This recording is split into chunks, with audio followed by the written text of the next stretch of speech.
আসসালামু আলাইকুম।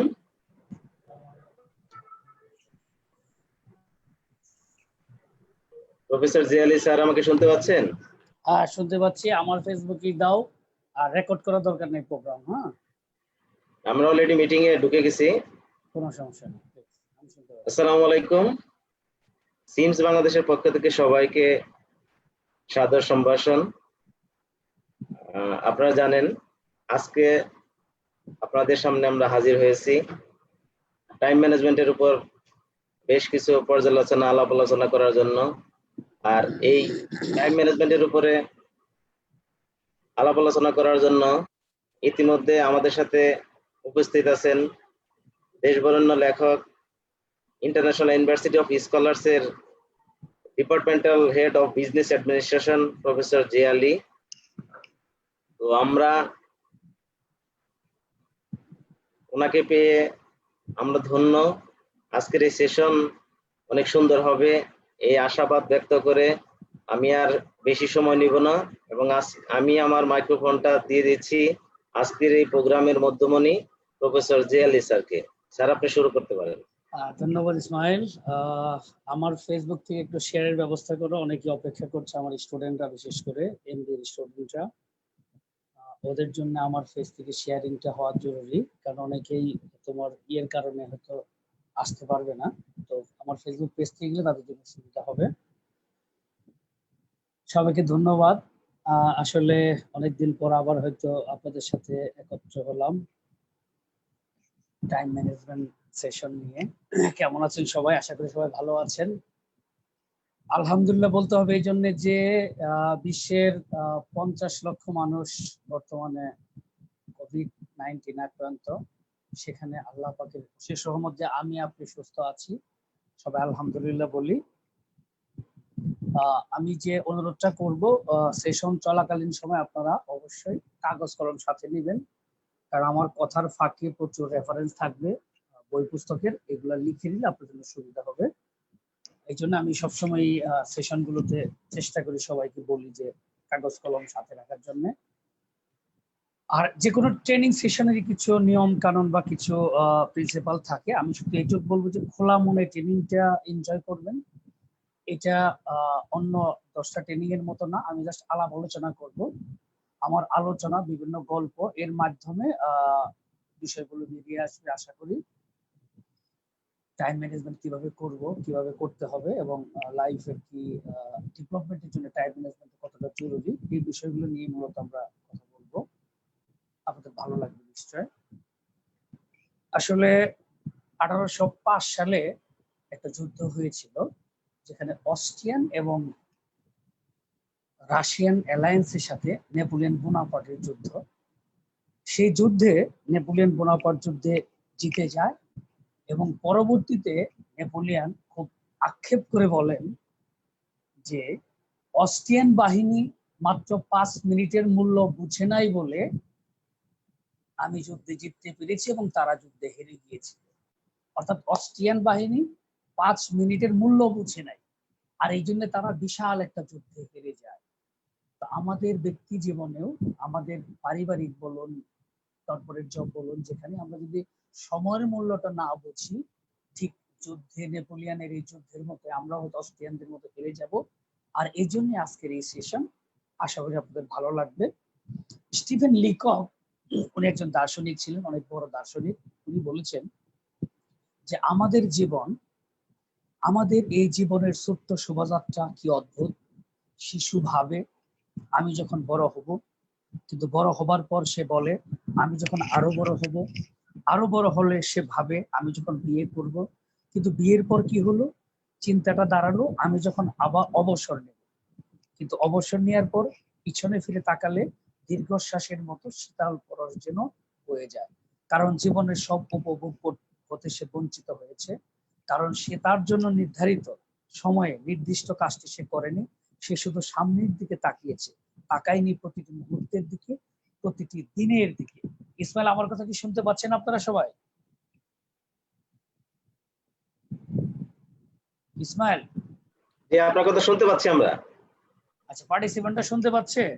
জি, সবাই শুনতে পাচ্ছে।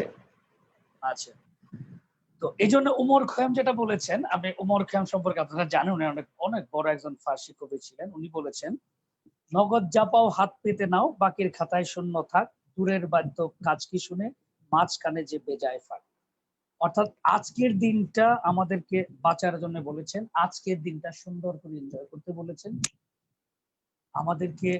মোহাম্মদ ইসমাইল সোহেব বিষয়ে যেটা বলেছেন যে, পরিশ্রম দ্বারা হারানো সম্পদ, পাঠের দ্বারা ভুলে যাওয়া জ্ঞান, সংযম ও ধৈর্যের দ্বারা হারানো স্বাস্থ্য পুনরুদ্ধার করা সম্ভব, সংযম ঔষধের দ্বারা হারানো স্বাস্থ্য পুনরুদ্ধার করা সম্ভব, কিন্তু হারানো সময় চিরদিনের জন্য হারিয়ে যায়, আর কখনো ফিরে আসে না। এবং এই বিষয়ে একটা ছোট্ট কবিতা বলবো, যদি আপনারা অ্যালাউ করেন।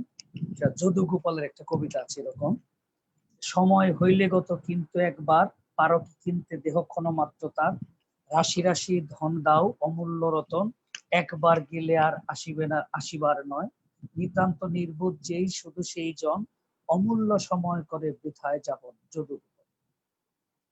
আমি এই পর্যায়ে একটি স্লাইড শেয়ার করব। আমাদের প্রথম যে ডিক্লারেশন ছিল, managing yourself, long live peace and success, প্রথম স্লাইডে আছে আপনার।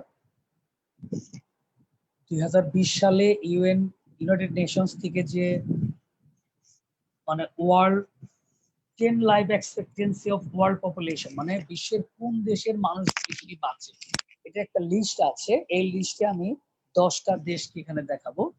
স্লাইডটা আপনাদের আমি দেখাতে যাচ্ছি। প্রথম থেকে দেখেন, স্লাইডে আছে হলো হংকং দিয়ে শুরু হয়েছে। হংকং এর মানুষজন যারা,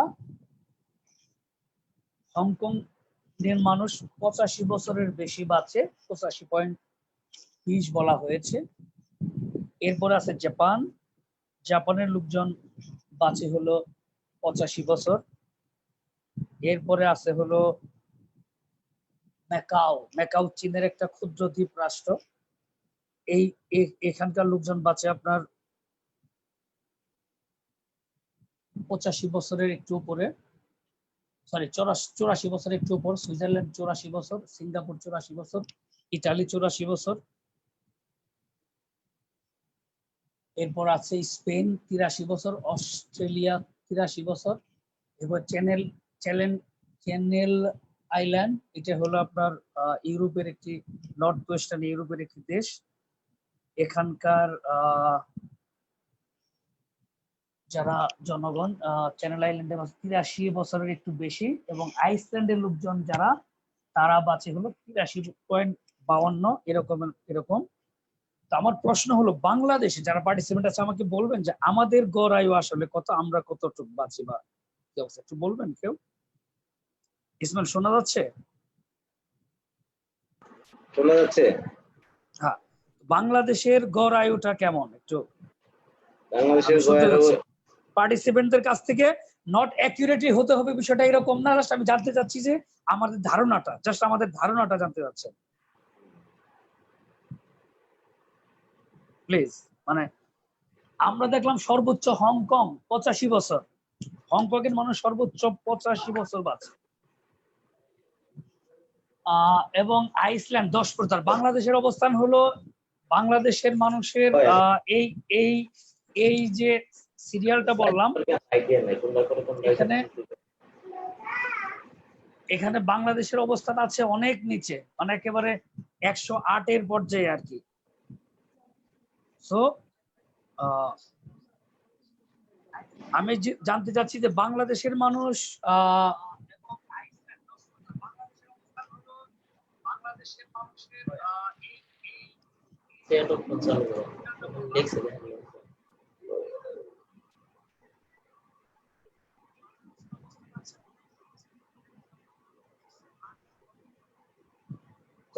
আমাদের একটু পার্টিসিপেন্ট জিজ্ঞেস করেছি আমি যে আমাদের নর্মাল ধারণাটা কি, আমাদের মানে লাইফ ইয়ার, মানে আমাদের এইজেরই কত, এক্সপেক্টেন্সি কত, গড় আয়ু কত একটু বলবেন? গড় আয়ু 60, 65, 73। হ্যালো ইসমাইল, হ্যাঁ আমি বলতেছি। চ্যাট বক্সে পার্টিসিপেন্টরা তারা ওই লেখছে, আপনি কি চ্যাট বক্স দেখতে পাচ্ছেন? চ্যাট বক্স আমি আমার ফেসবুক পেজ থেকে দেখতে পাচ্ছি। তোমাদের হ্যাঁ হ্যাঁ হ্যাঁ, maximum 60 from Mehedi Hasan 60, sir Shishir 70 to 72, thank you, কাছাকাছি। এরপর সালাউদ্দিন 12 64, থ্যাংক ইউ। মুস্তাফা সরওয়ার রুবেল 60। আপনারা হ্যাঁ লিখতে থাকেন, আপনাদের পার্সোনাল ভিউটা লেখেন, no problem. 65 Sharif 60 to 65, Jasimuddin 73, Asaduzzaman Asad average 62 63, good. Okay প্রেম বাস্তবতা 45 50, না এত নিচে কেন? Asaduzzaman Asad 62 63, Misir Haque 73, how could you know this?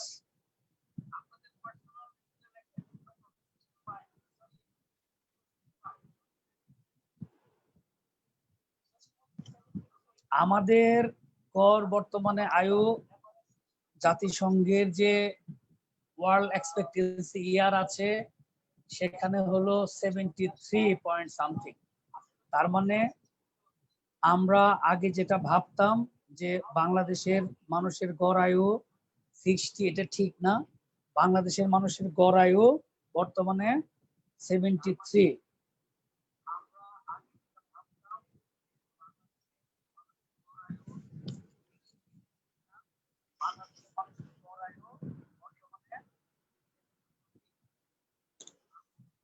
তাহলে আমার এবারে আলোচনার বিষয় হলো যে আপনি যদি 73 এটা গড় আয়ু হয়, আপনি একটু কেয়ারফুলি যদি জীবনের 3টা জিনিস মেনটেন করতে পারেন, এই গড় আয়ু 80 প্লাস হবে।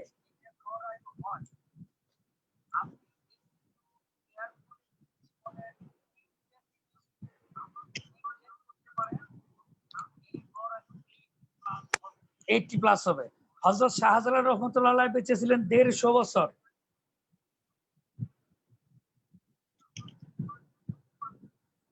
বর্তমানে 100 বছরের মানুষ বিশ্বে আছে হাজার হাজার।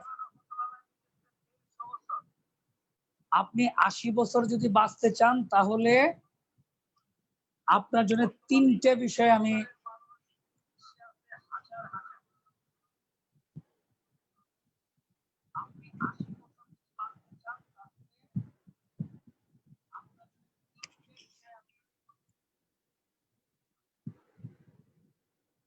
কথা কি ইকো হচ্ছে? হ্যাঁ শোনা যাচ্ছে। না ইকো হচ্ছে, মেহেদি বলল। আচ্ছা, যেটা ইকো হচ্ছিল। হ্যাঁ যেটা বলছিলাম যে 80 বছর বাঁচার জন্য আপনার যেটা প্রয়োজন, আমি সেই বিষয়ে একটু কথা বলতে চাইছি ইসমাইল। প্রথম হলো আপনাকে বিশ্বাস করতে হবে যে আপনি 80 বছর বাঁচবেন। দ্বিতীয় হলো জীবন ধারণের কিছু স্টাইল চেঞ্জ করতে হবে এবং খাদ্য অভ্যাসের কিছু পরিবর্তন আনতে হবে।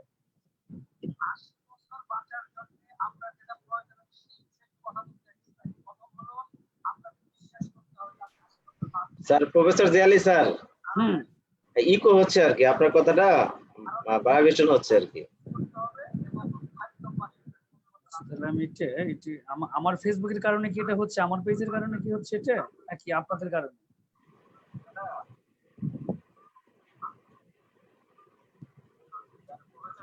আচ্ছা আমি চেক করতেছি, আপনি একটু চেক করেন। আপনি একটু জানান আমাকে।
আমাদের বর্তমানে আয়ু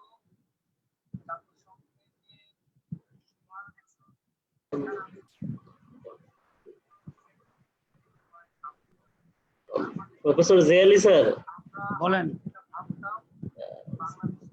জি স্যার, আমার মনে হয় যে আপনার আরেকটা মোবাইলে ফেসবুক মনে হয় ওপেন করেছে। ওপেন আছে, হ্যাঁ হ্যাঁ হ্যাঁ, এটা কি অফ করে হ্যাঁ দেব? হ্যাঁ হ্যাঁ, ওটা অফ করে দেন, ওইটার সাউন্ড আসতেছে। হ্যাঁ ওটা, আচ্ছা আমি অফ করছি, কিন্তু এখানে অনেক দর্শক ছিল আমার। না না, সাউন্ডটা মিউট করে দেন তাহলে হবে, মিউট করে দেন। সাউন্ডটা কোথা থেকে মিউট করব? ওই ভলিউমটা কমাই দেন। ও বুঝতে পেরেছি। হ্যাঁ এখন, হ্যাঁ এখন ঠিক আছে। হ্যাঁ এখন ঠিক আছে। হ্যাঁ ঠিক আছে। Okay please carry on. আচ্ছা, আমি যেটা বলছিলাম যে মাই ডিয়ার পার্টিসিপেন্ট, আমাদের কথা হলো যে আমরা টাইম ম্যানেজমেন্ট করব। আপনি যদি মনে করেন যে আপনার টাইম ম্যানেজমেন্ট করবেন আপনি আপনার অফিসের, আগামীকাল থেকে, বিষয়টা এরকম না। আজকে ট্রেনিং এর পরে কালকে থেকে লাইফে ডেভেলপমেন্ট হবে, বিষয়টা এরকম না। আমি যেটা চাচ্ছি যে আমি এই সেশন নেওয়ার পরে একটা holistic development of your life হবে। যদি আপনি মানে সরল মনে, সোজা মনে, ওপেন মানে খোলা দিলে যদি আমার এটা রিসিভ করেন। আমি কি বোঝাতে পারছি ইসমাইল সবাইকে? জি স্যার, বুঝতে পারতেছি।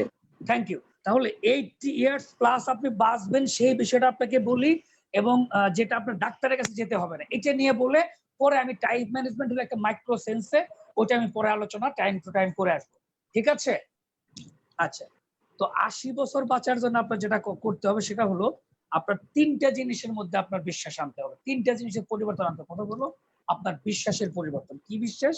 যে আমি 80 বছর বাঁচবো এবং 80 বছর বাঁচা সম্ভব। আচ্ছা, বিশ্বাসের বিষয়টা যদি বলি, যে একজন মানুষ যা বিশ্বাস করে অবচেতন মন সেটাই নেয়। একজন মানুষ যা বিশ্বাস করে তার মস্তিষ্ক সেটাই রিসিভ করে। তো যখন আপনি বলবেন যে আমার কোনো রোগ নেই, আমি দীর্ঘায়ু হব এবং আমি 100 বছরের অধিক বাঁচবো, তাহলে এটা আপনার অবচেতন মন নিয়ে নেবে এবং সেইভাবে আপনাকে প্রিপেয়ার্ড করবে। যেমন অবচেতন মন বা বিশ্বাস আপনার উপরে কিরকম প্রভাব বিস্তার করে তার একটি ছোট্ট উদাহরণ আমি দিচ্ছি। যেমন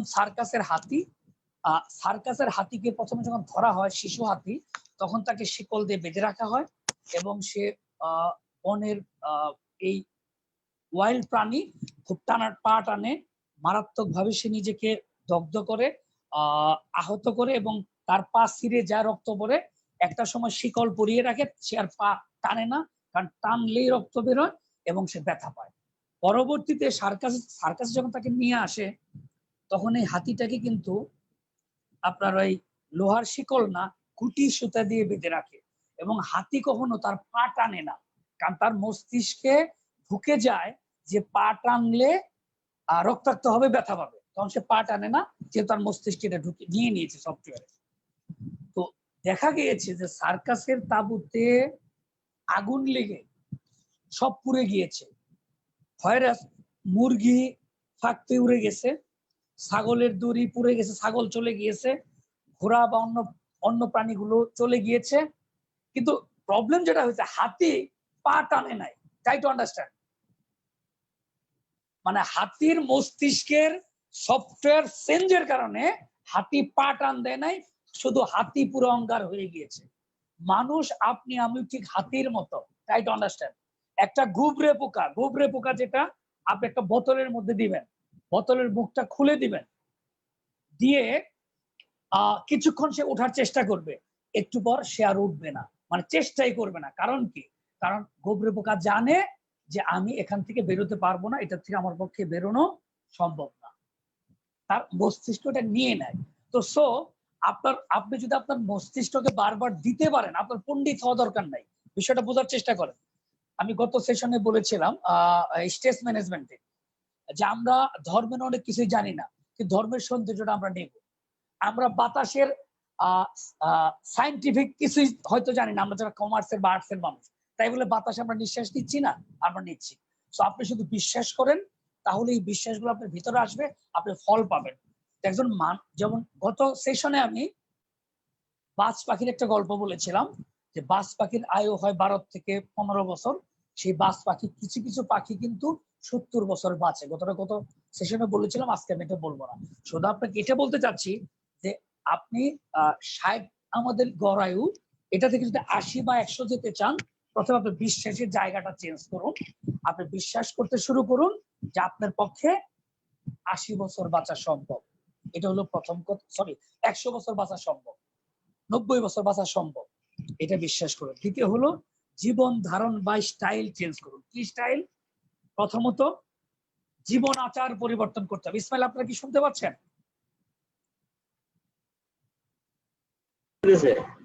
হ্যাঁ, আমি দেখতে পাচ্ছি না তো কাউকে, এই জন্য। আচ্ছা, জীবন আচার পরিবর্তন করতে হবে কিরকম?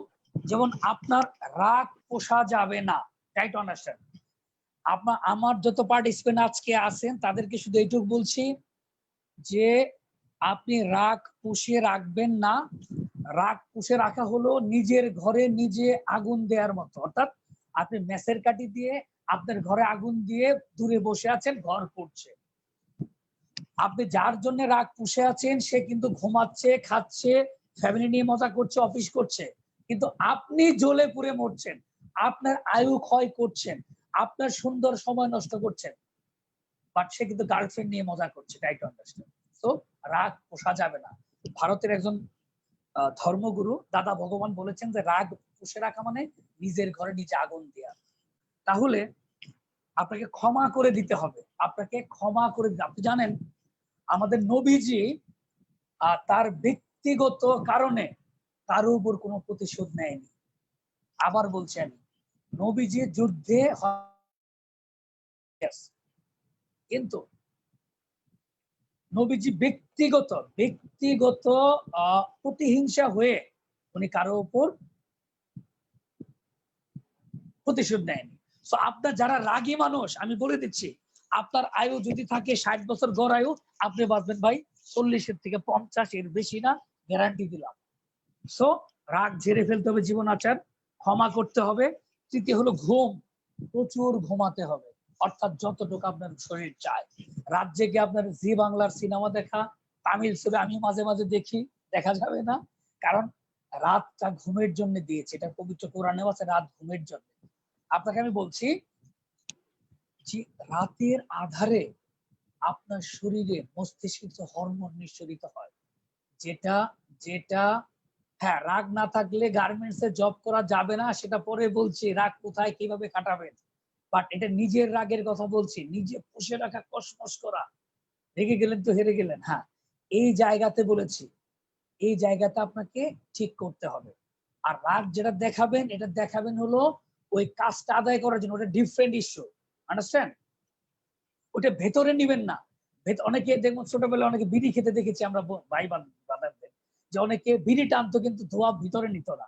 আপনার যদি রাগ করতে হয় অফিসের কাজের জন্য, ট্রাই টু আন্ডারস্ট্যান্ড, আপনি কিন্তু রাগটাকে অবশ্যই কি ভেতরে নিবেন না। ট্রাই টু আন্ডারস্ট্যান্ড মাই ফিলিংসটা বোঝার চেষ্টা করুন।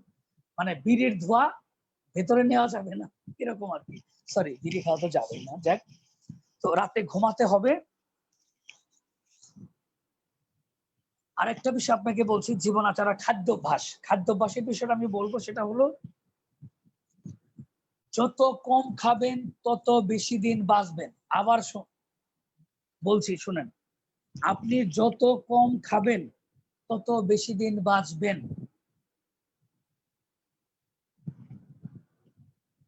এবং খাওয়ার খাওয়ার 4টি ভুল আমরা করে থাকি। কোন কথা? হাবিবুল, আপনি জিজ্ঞেস করেন এটা কেমন কথা, কোন কথা, মানে খাওয়ার বিষয়টা? ইসমাইল,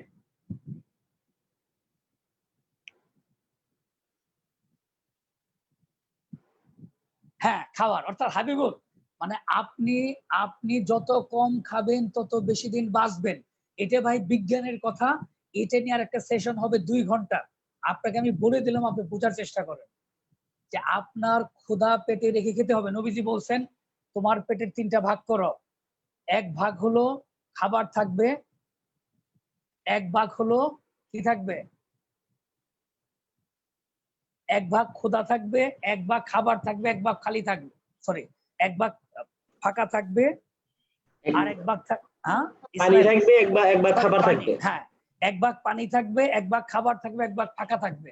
তার মানে কি আপনার ক্ষুধা থাকতে হবে, অর্থাৎ ক্ষুধা পেটে আপনি উঠে গেলেন মানে আপনি স্বাস্থ্য থাকবে। আর যে বলছেন ভোজন রসিক, ভাই আপনি খান, আপনি তো খাবেন আপনারটা, আমি তো না করতে পারবো না, কিন্তু খেলে আপনি বিপদে পড়বেন। আমরা আজকে কথা বলছি 100 বছর বাচ্চা নিয়ে। হ্যাঁ হ্যাঁ, গরিব দুঃখের এটা হয়। আচ্ছা, তাহলে খাবারের 4টা ভুল করি আমরা, কিন্তু লিখে নেন প্লিজ। খাবারের 4টা ভুল কি? প্রথম ভুল হলো খাবার নির্বাচন। আমরা যে খাবারটা খাচ্ছি সেই খাবারটা আদৌ শরীরের প্রয়োজন কিনা এবং কতটুকু প্রয়োজন, প্রথম কথা হলো খাবার নির্বাচন। দ্বিতীয় হলো, আমি টাইম ম্যানেজমেন্ট নিয়ে কেন এসব বলছি আবারও একটু বলে দিই সবাইকে। কারণ আপনি যদি সুস্থ না থাকেন, আপনি যদি দীর্ঘায়ু না হন, তাহলে আপনার ভীষণে আপনি গিয়ে অ্যাচিভ করতে পারবেন না। আপনি টাইম ম্যানেজমেন্ট করতে পারবেন না। আপনার পেটের যদি ভটভটি থাকে, শরীরে যদি প্রবলেম থাকে, কিডনি যদি প্রবলেম থাকে, মাথা ব্যথা থাকে, তাহলে আপনার পক্ষে সুস্থ থাকা সম্ভব না। টাইম ম্যানেজমেন্ট না, কোনো কিছু সম্ভব না। এই জন্য আগে সুস্থতা নিয়ে কথা বলছি, আগে দীর্ঘায়ু নিয়ে কথা বলছি, এরপরে আমি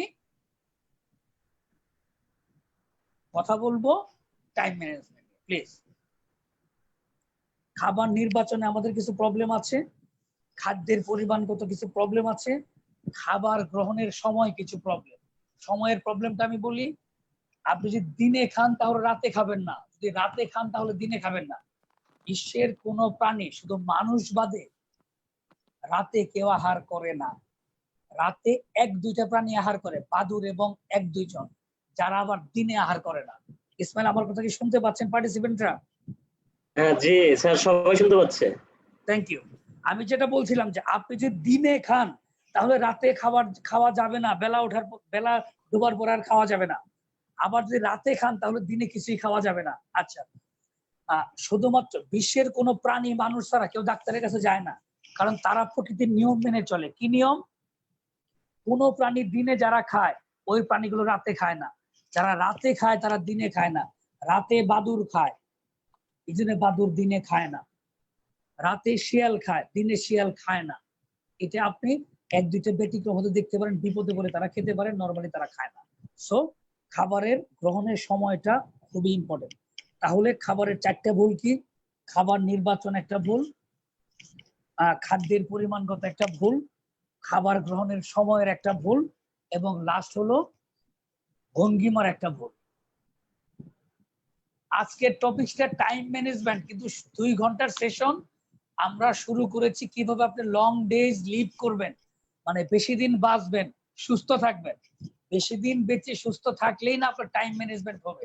আমার কথা কি, ইসমাইল, কথা কি বুঝতে পারছেন?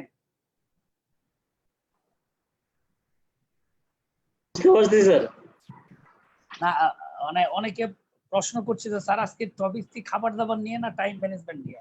মানে এত মাইক্রো সেন্সে ভাবলে কিন্তু ভাই হবে না। বোঝার চেষ্টা করেন। মাইক্রো সেন্সে ভাবলে জীবনে বড় জায়গায় যাওয়ার জন্য আপনার বড় প্রিপারেশন দরকার। হ্যাঁ, আমি সেটা নিয়ে কথা বলছি। কিন্তু থ্যাংক ইউ মেহেদি, বুঝতে পেরেছেন, থ্যাংক ইউ। হ্যাঁ, তাহলে আমাদের লাস্ট হলো খাদ্য ভঙ্গিমা, খাবার নির্বাচন, খাদ্যের পরিমাণ, খাদ্য গ্রহণের সময়। খাদ্য গ্রহণের ভঙ্গিমা হলো মাটিতে বসে খেতে হবে, চেয়ার টেবিলে বসে খাওয়া যাবে না, মাটিতে বসে খেতে হবে যদি সম্ভব হয়, যদি সম্ভব হয়। Please please. তো এখন আমার প্রশ্ন হলো যে যদি আপনি 80 বছর, হ্যাঁ অনেকে প্রশ্ন করতে পারেন যে স্যার অলরেডি 40 ক্রসিং, 50 টাচিং বা 60 টাচিং, তো এই বয়সে কি আসলে কতটুকু করা সম্ভব? আমরা কি ভবিষ্যতে আর কত দূর কি যাব? বয়স তো শেষের দিকে, বা 40 ক্রসিং হয়ে গেছে, অনেকে একটা ফার্স্টেশনে ভোগেন, এরকম হয় কিনা যে স্যার অলরেডি তো 35 ক্রস, এখন আর কিছু করা সম্ভব না? জাস্ট আমি কয়েকটা এক্সাম্পল দিচ্ছি, প্লিজ একটু এক্সাম্পলটা শুনেন। দেখেন, গেটে, অনেক বিখ্যাত একজন লেখক, আপনারা জানেন, গেটে উনি তার সবচেয়ে বড় যে উপন্যাসটা ফাউস্ট, দুরন্ত ফাউস্ট বলা হয়, এই 2য় খণ্ডে লেখেন 70 বছর বয়স পার করে, অর্থাৎ 70 বছরের পরে গেটে তার ফাউস্ট, এই দুরন্ত কাব্যটা লেখেন 70 বছরের পরে। 67 বছরের পরে কবিগুরু রবীন্দ্রনাথ ঠাকুর লিখেছেন শেষের কবিতার মতো গভীর উপন্যাস, এবং কবিগুরু 80 বছর বাঁচার 80 বছর বয়সের একবার মৃত্যু শয্যায় শুয়ে লিখেছিলেন রূপসজ্জা এবং জন্মদিন নামে দুইটা কবিতা। হামবোল্ড তার কসমসের 5টা খণ্ড লিখে 76 থেকে 79 বছর বয়সে। পাবলো পিকাসো বিশ্বের সবচেয়ে বড় আর্টিস্ট, উনি 80 বছরের পরে তার মারাত্মক কিছু ছবি আর্ট করেন। তার মানে আপনি এখনো শিশু। ভার্দি ওথেলো যখন লেখেন তখন 76 বছর বয়স, এবং 79-তে লেখেন ফলস্টাফ, সবচেয়ে বিখ্যাত কাব্যগ্রন্থ তার ফলস্টাফ। গ্যালিলিও 70 বছর পার করে জ্যোতির্বিজ্ঞানের জন্য কিছু কাজ করেছিলেন। এবং আরেকজন মানুষের কথা শুনলে আপনার ভালো লাগবে, উনি ছিলেন নীরদ সি চৌধুরী, অক্সফোর্ড প্রবাসী বাঙালি লেখক। ওনার বিখ্যাত একটা বই হলো আত্মঘাতী বাঙালি, অনেক হয়তো পড়ে থাকবেন আপনারা। এই আত্মঘাতী বাঙালি উনি লেখেন 90 বছর পরে, এবং 90 বছর বয়সের পরে, এবং 100 বছর পর্যন্ত উনি ছোটবেলার প্রত্যেকটা ঘটনা ওয়ান বাই ওয়ান বলে যেতে পারতেন, কারণ মস্তিষ্কের চর্চা করেছেন। ডক্টর স্যামুয়েলসন উনি ইংরেজি ভাষায় প্রথম ডিকশনারি যে লিখেন, উনি হলেন ডক্টর স্যামুয়েলসন। এই ডক্টর স্যামুয়েলসন ছোটবেলায় খুবই স্মৃতিশক্তি দুর্বল ছিলেন। এই স্যামুয়েলসন 75 বছর বয়সে সবচেয়ে বিখ্যাত ওনার লেখাটা লেখেন life of the poet's.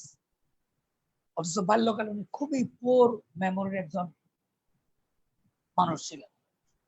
So আমি যেটা বলবো যে আপনি যখন আয়ু বেড়ে যাবে, আপনি যখন সুস্থ থাকবেন, অটোমেটিক্যালি দেখবেন যে আপনার মধ্যে কাজ করার স্পৃহা থাকবে। তো আমরা আমাদের পরবর্তী টপিকসে চলে যাচ্ছি। আমাদের পরবর্তী টপিকস ছিল হলো গোল সেটআপ, যেটা আমাদের টাইম ম্যানেজমেন্টের সবচেয়ে ইম্পর্টেন্ট। কারণ গোল সেটআপটা না হলে আপনার পক্ষে টাইম সেটআপটাকে সিস্টেমেটাইজ আনা সম্ভব না। আপনার টাইম ম্যানেজমেন্টটা ডিপেন্ড করে আপনার গোল সেটআপের উপরে। এখন গোল সেটআপটা কেন জরুরি আমি সেটা একটু বলে দিচ্ছি।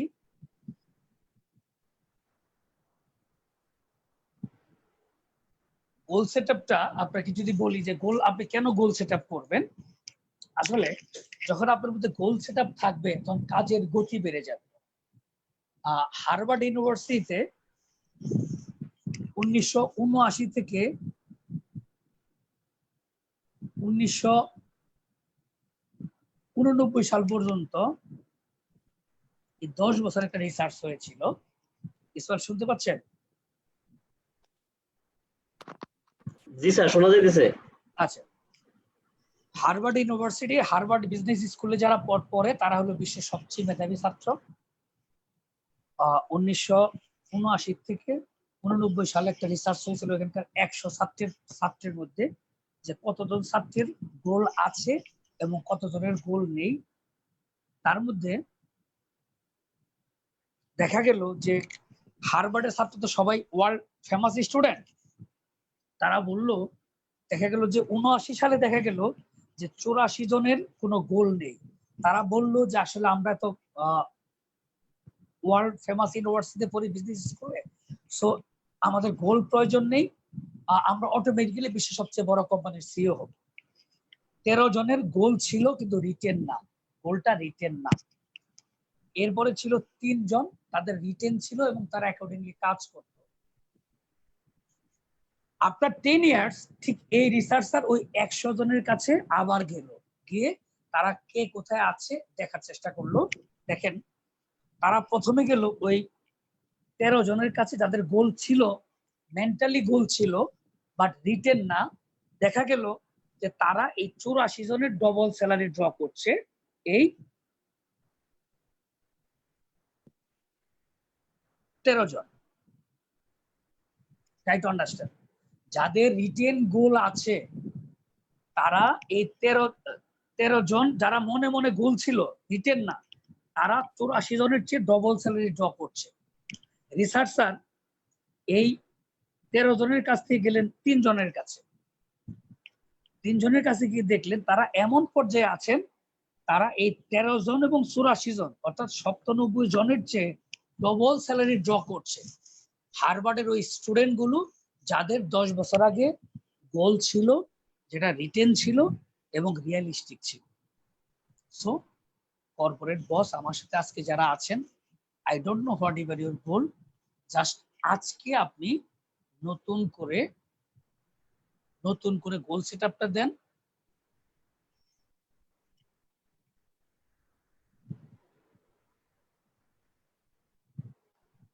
আমি স্লাইড দেখতে পাচ্ছি, নতুন করে গোল সেট আপটা দেন। আর এই গোল সেট আপটা কিরকম হবে সেটার বিষয়ে আমি একটু বলছি।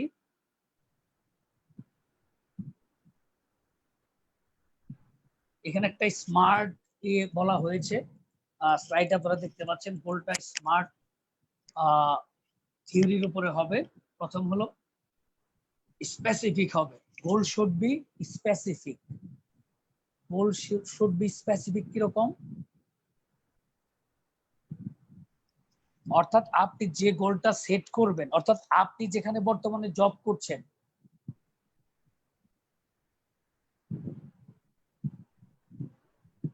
শুনতে পাচ্ছেন ইসমাইল? শুনতে পাচ্ছি স্যার। আচ্ছা, আপনি যেখানে যে যে যদি এইচআর এ জব করেন, তাহলে এইচআর এর সবচেয়ে সর্বোচ্চ পোস্টটা কোথায় সেটাকে আপনি টার্গেট করেন। যদি কমপ্লায়েন্সে হয়, কমপ্লায়েন্সে সর্বোচ্চ কোথায় সেটাকে টার্গেট করেন। যদি আপনি জেনারেল থাকেন, ওয়াশিং বা ডাইং বা হোয়াট এভার, সেখানে আপনি কনসেন্ট্রেট করেন, ওটা সর্বোচ্চ জায়গাটাকে আপনি টার্গেট নেন। এই ক্ষেত্রে আমি বলবো, এই ক্ষেত্রে আমি আপনাদের একটা গল্পের কথা বলবো যে গোলের স্পেসিফিকেশনটা কেমন হবে সেটা আমি বলছি। গোলের স্পেসিফিকেশনটা আপনার অর্জুনরা 5 ভাই ছিল। অর্জুনরা 5 ভাই ছিল, পঞ্চপাণ্ডব। দেখতে পাচ্ছেন ক্যামেরার প্রবলেম বললো? স্যার আপনি চালিয়ে যান স্যার।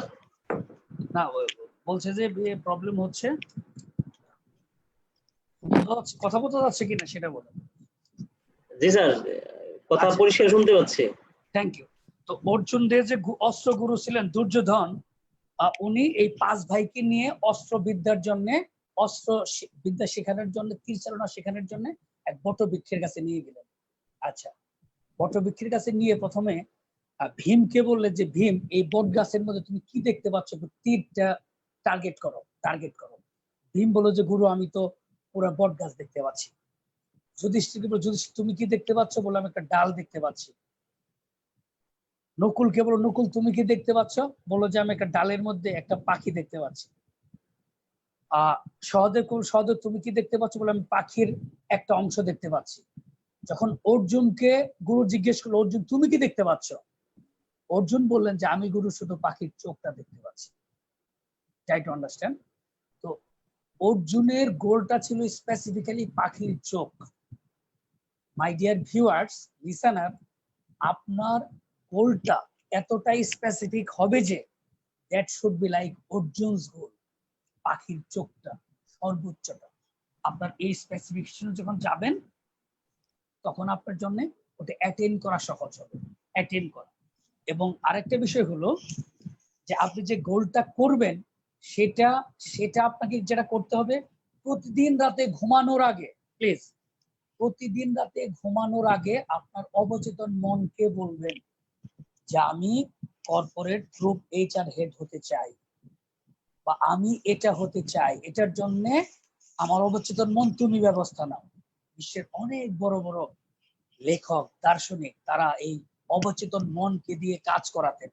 আপনি কিন্তু বর্তমানে নিজে কাজ করছেন, এই একা কাজ করতে গিয়ে আপনি কিন্তু অনেক জায়গায় পিছিয়ে যাচ্ছেন, ইভেন টাইম ম্যানেজমেন্টেও পিছিয়ে যাচ্ছেন। আপনার ভিতরের শক্তিকে কাজে লাগান। আমি আগেও বলেছি কোন একটা সেশনে যে একজন মানুষের ফিজিক্যাল শ্রমের লিমিটেশন আছে, কিন্তু মেন্টাল শ্রমের কোনো লিমিটেশন নাই। আপনি আপনার অবচেতন মনকে এই ক্ষেত্রে কাজে লাগান প্লিজ। আপনি শুধু বলেন যে আমি এখানে যেতে চাই, আপনাকে সেখানে নিয়ে যাবে। সেকেন্ড যে আমাদের স্মার্টের এটা এম, এটা হলো মেজারেবল। মেজারেবল কি?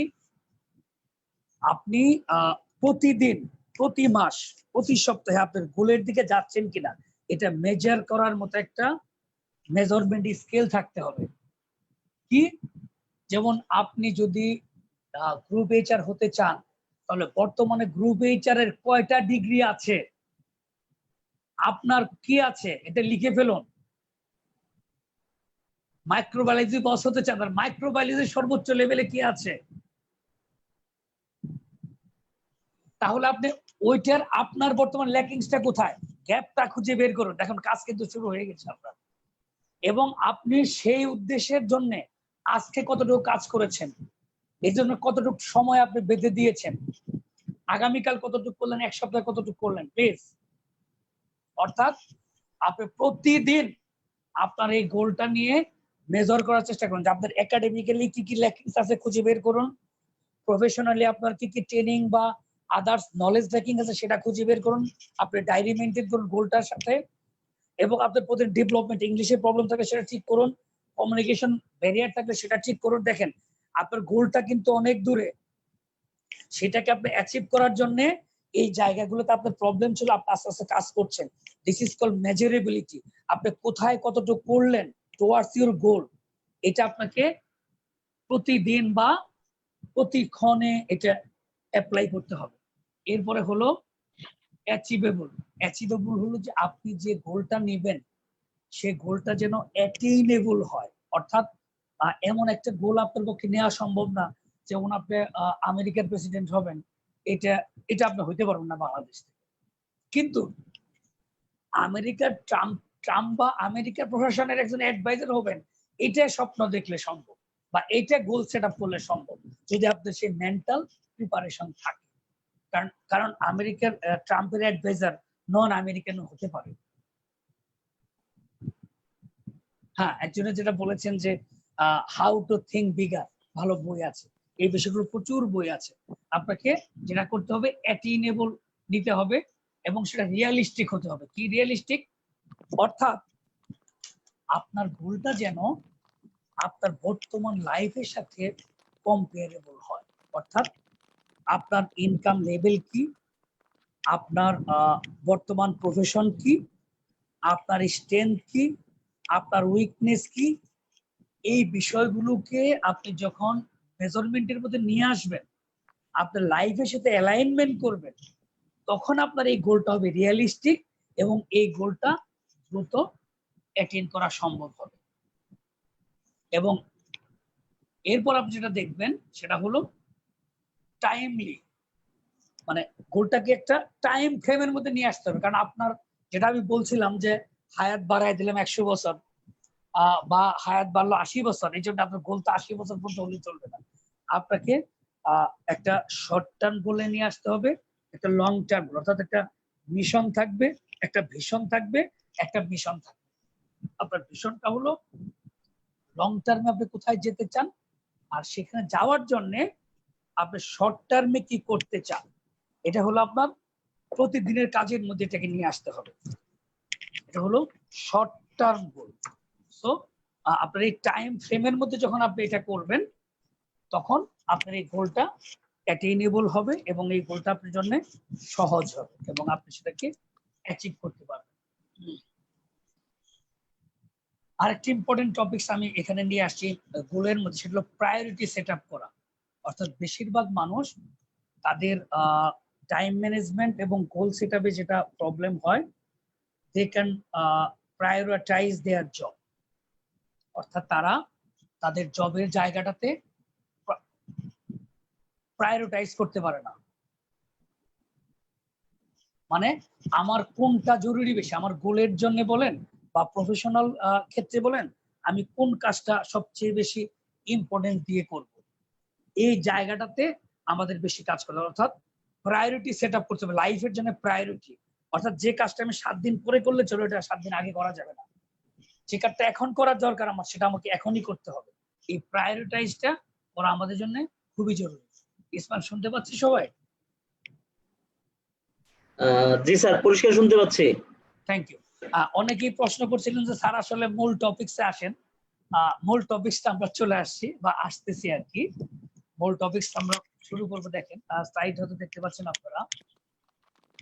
10 practical ways to improve time management skills for improving productivity। অর্থাৎ আপনারা যারা প্রোডাক্টিভিটি ইমপ্রুভ করতে চান থ্রু টাইম ম্যানেজমেন্ট, তাদের জন্য বলছি যে 10টা প্রিন্সিপাল যদি আপনি মেনটেন করেন, আশা করা যায় আপনার টাইম ম্যানেজমেন্ট স্কিলটা খুব দ্রুত আপনার আয়ত্তের মধ্যে চলে আসবে। Just 10 principles if you can maintain, just 10 principles. Number 1 কি, delegate task, অর্থাৎ সব কাজের কাজই সব বিষয়ে বাজি। আপনারা কি আমার কথায় রাজি? সব কাজের কাজই আপনার হওয়া দরকার নাই। অর্থাৎ আপনাকে আপনার যে সাবঅর্ডিনেট যদি থাকে, সবকিছু নাও থাকতে পারে, সাবঅর্ডিনেট যদি থাকে তাকে আপনি ডেলিগেট কিছু কাজ করে দেন। সহকর্মী যদি থাকে তাদের মধ্যে অ্যালাইনমেন্ট করে মিটিং করে কাজগুলোকে ভাগ করে নেন, তাহলে আপনার যে কাজটা এটা আপনি পারফেক্টলি সাবমিট করতে পারবেন। অর্থাৎ আপনাকে কাজ, ডেলিগেটস অফ অথরিটি আছে, এটা আপনাকে কাজটাকে ভাগ করে দিতে হবে। এটা হলো প্রথম প্রিন্সিপাল। দ্বিতীয় প্রিন্সিপাল হলো প্রায়োরিটাইজ ওয়ার্ক। এখন আপনি যে কাজটা নিজের দায়িত্বে নিলেন সেই কাজটাকে প্লিজ আপনি প্রায়োরিটি আকারে সাজিয়ে ফেলুন ডায়েরিতে, যে ইয়েস আমার ডে ওয়াইজ, মান্থ ওয়াইজ এই কাজগুলো 1 by 1 করতে হবে।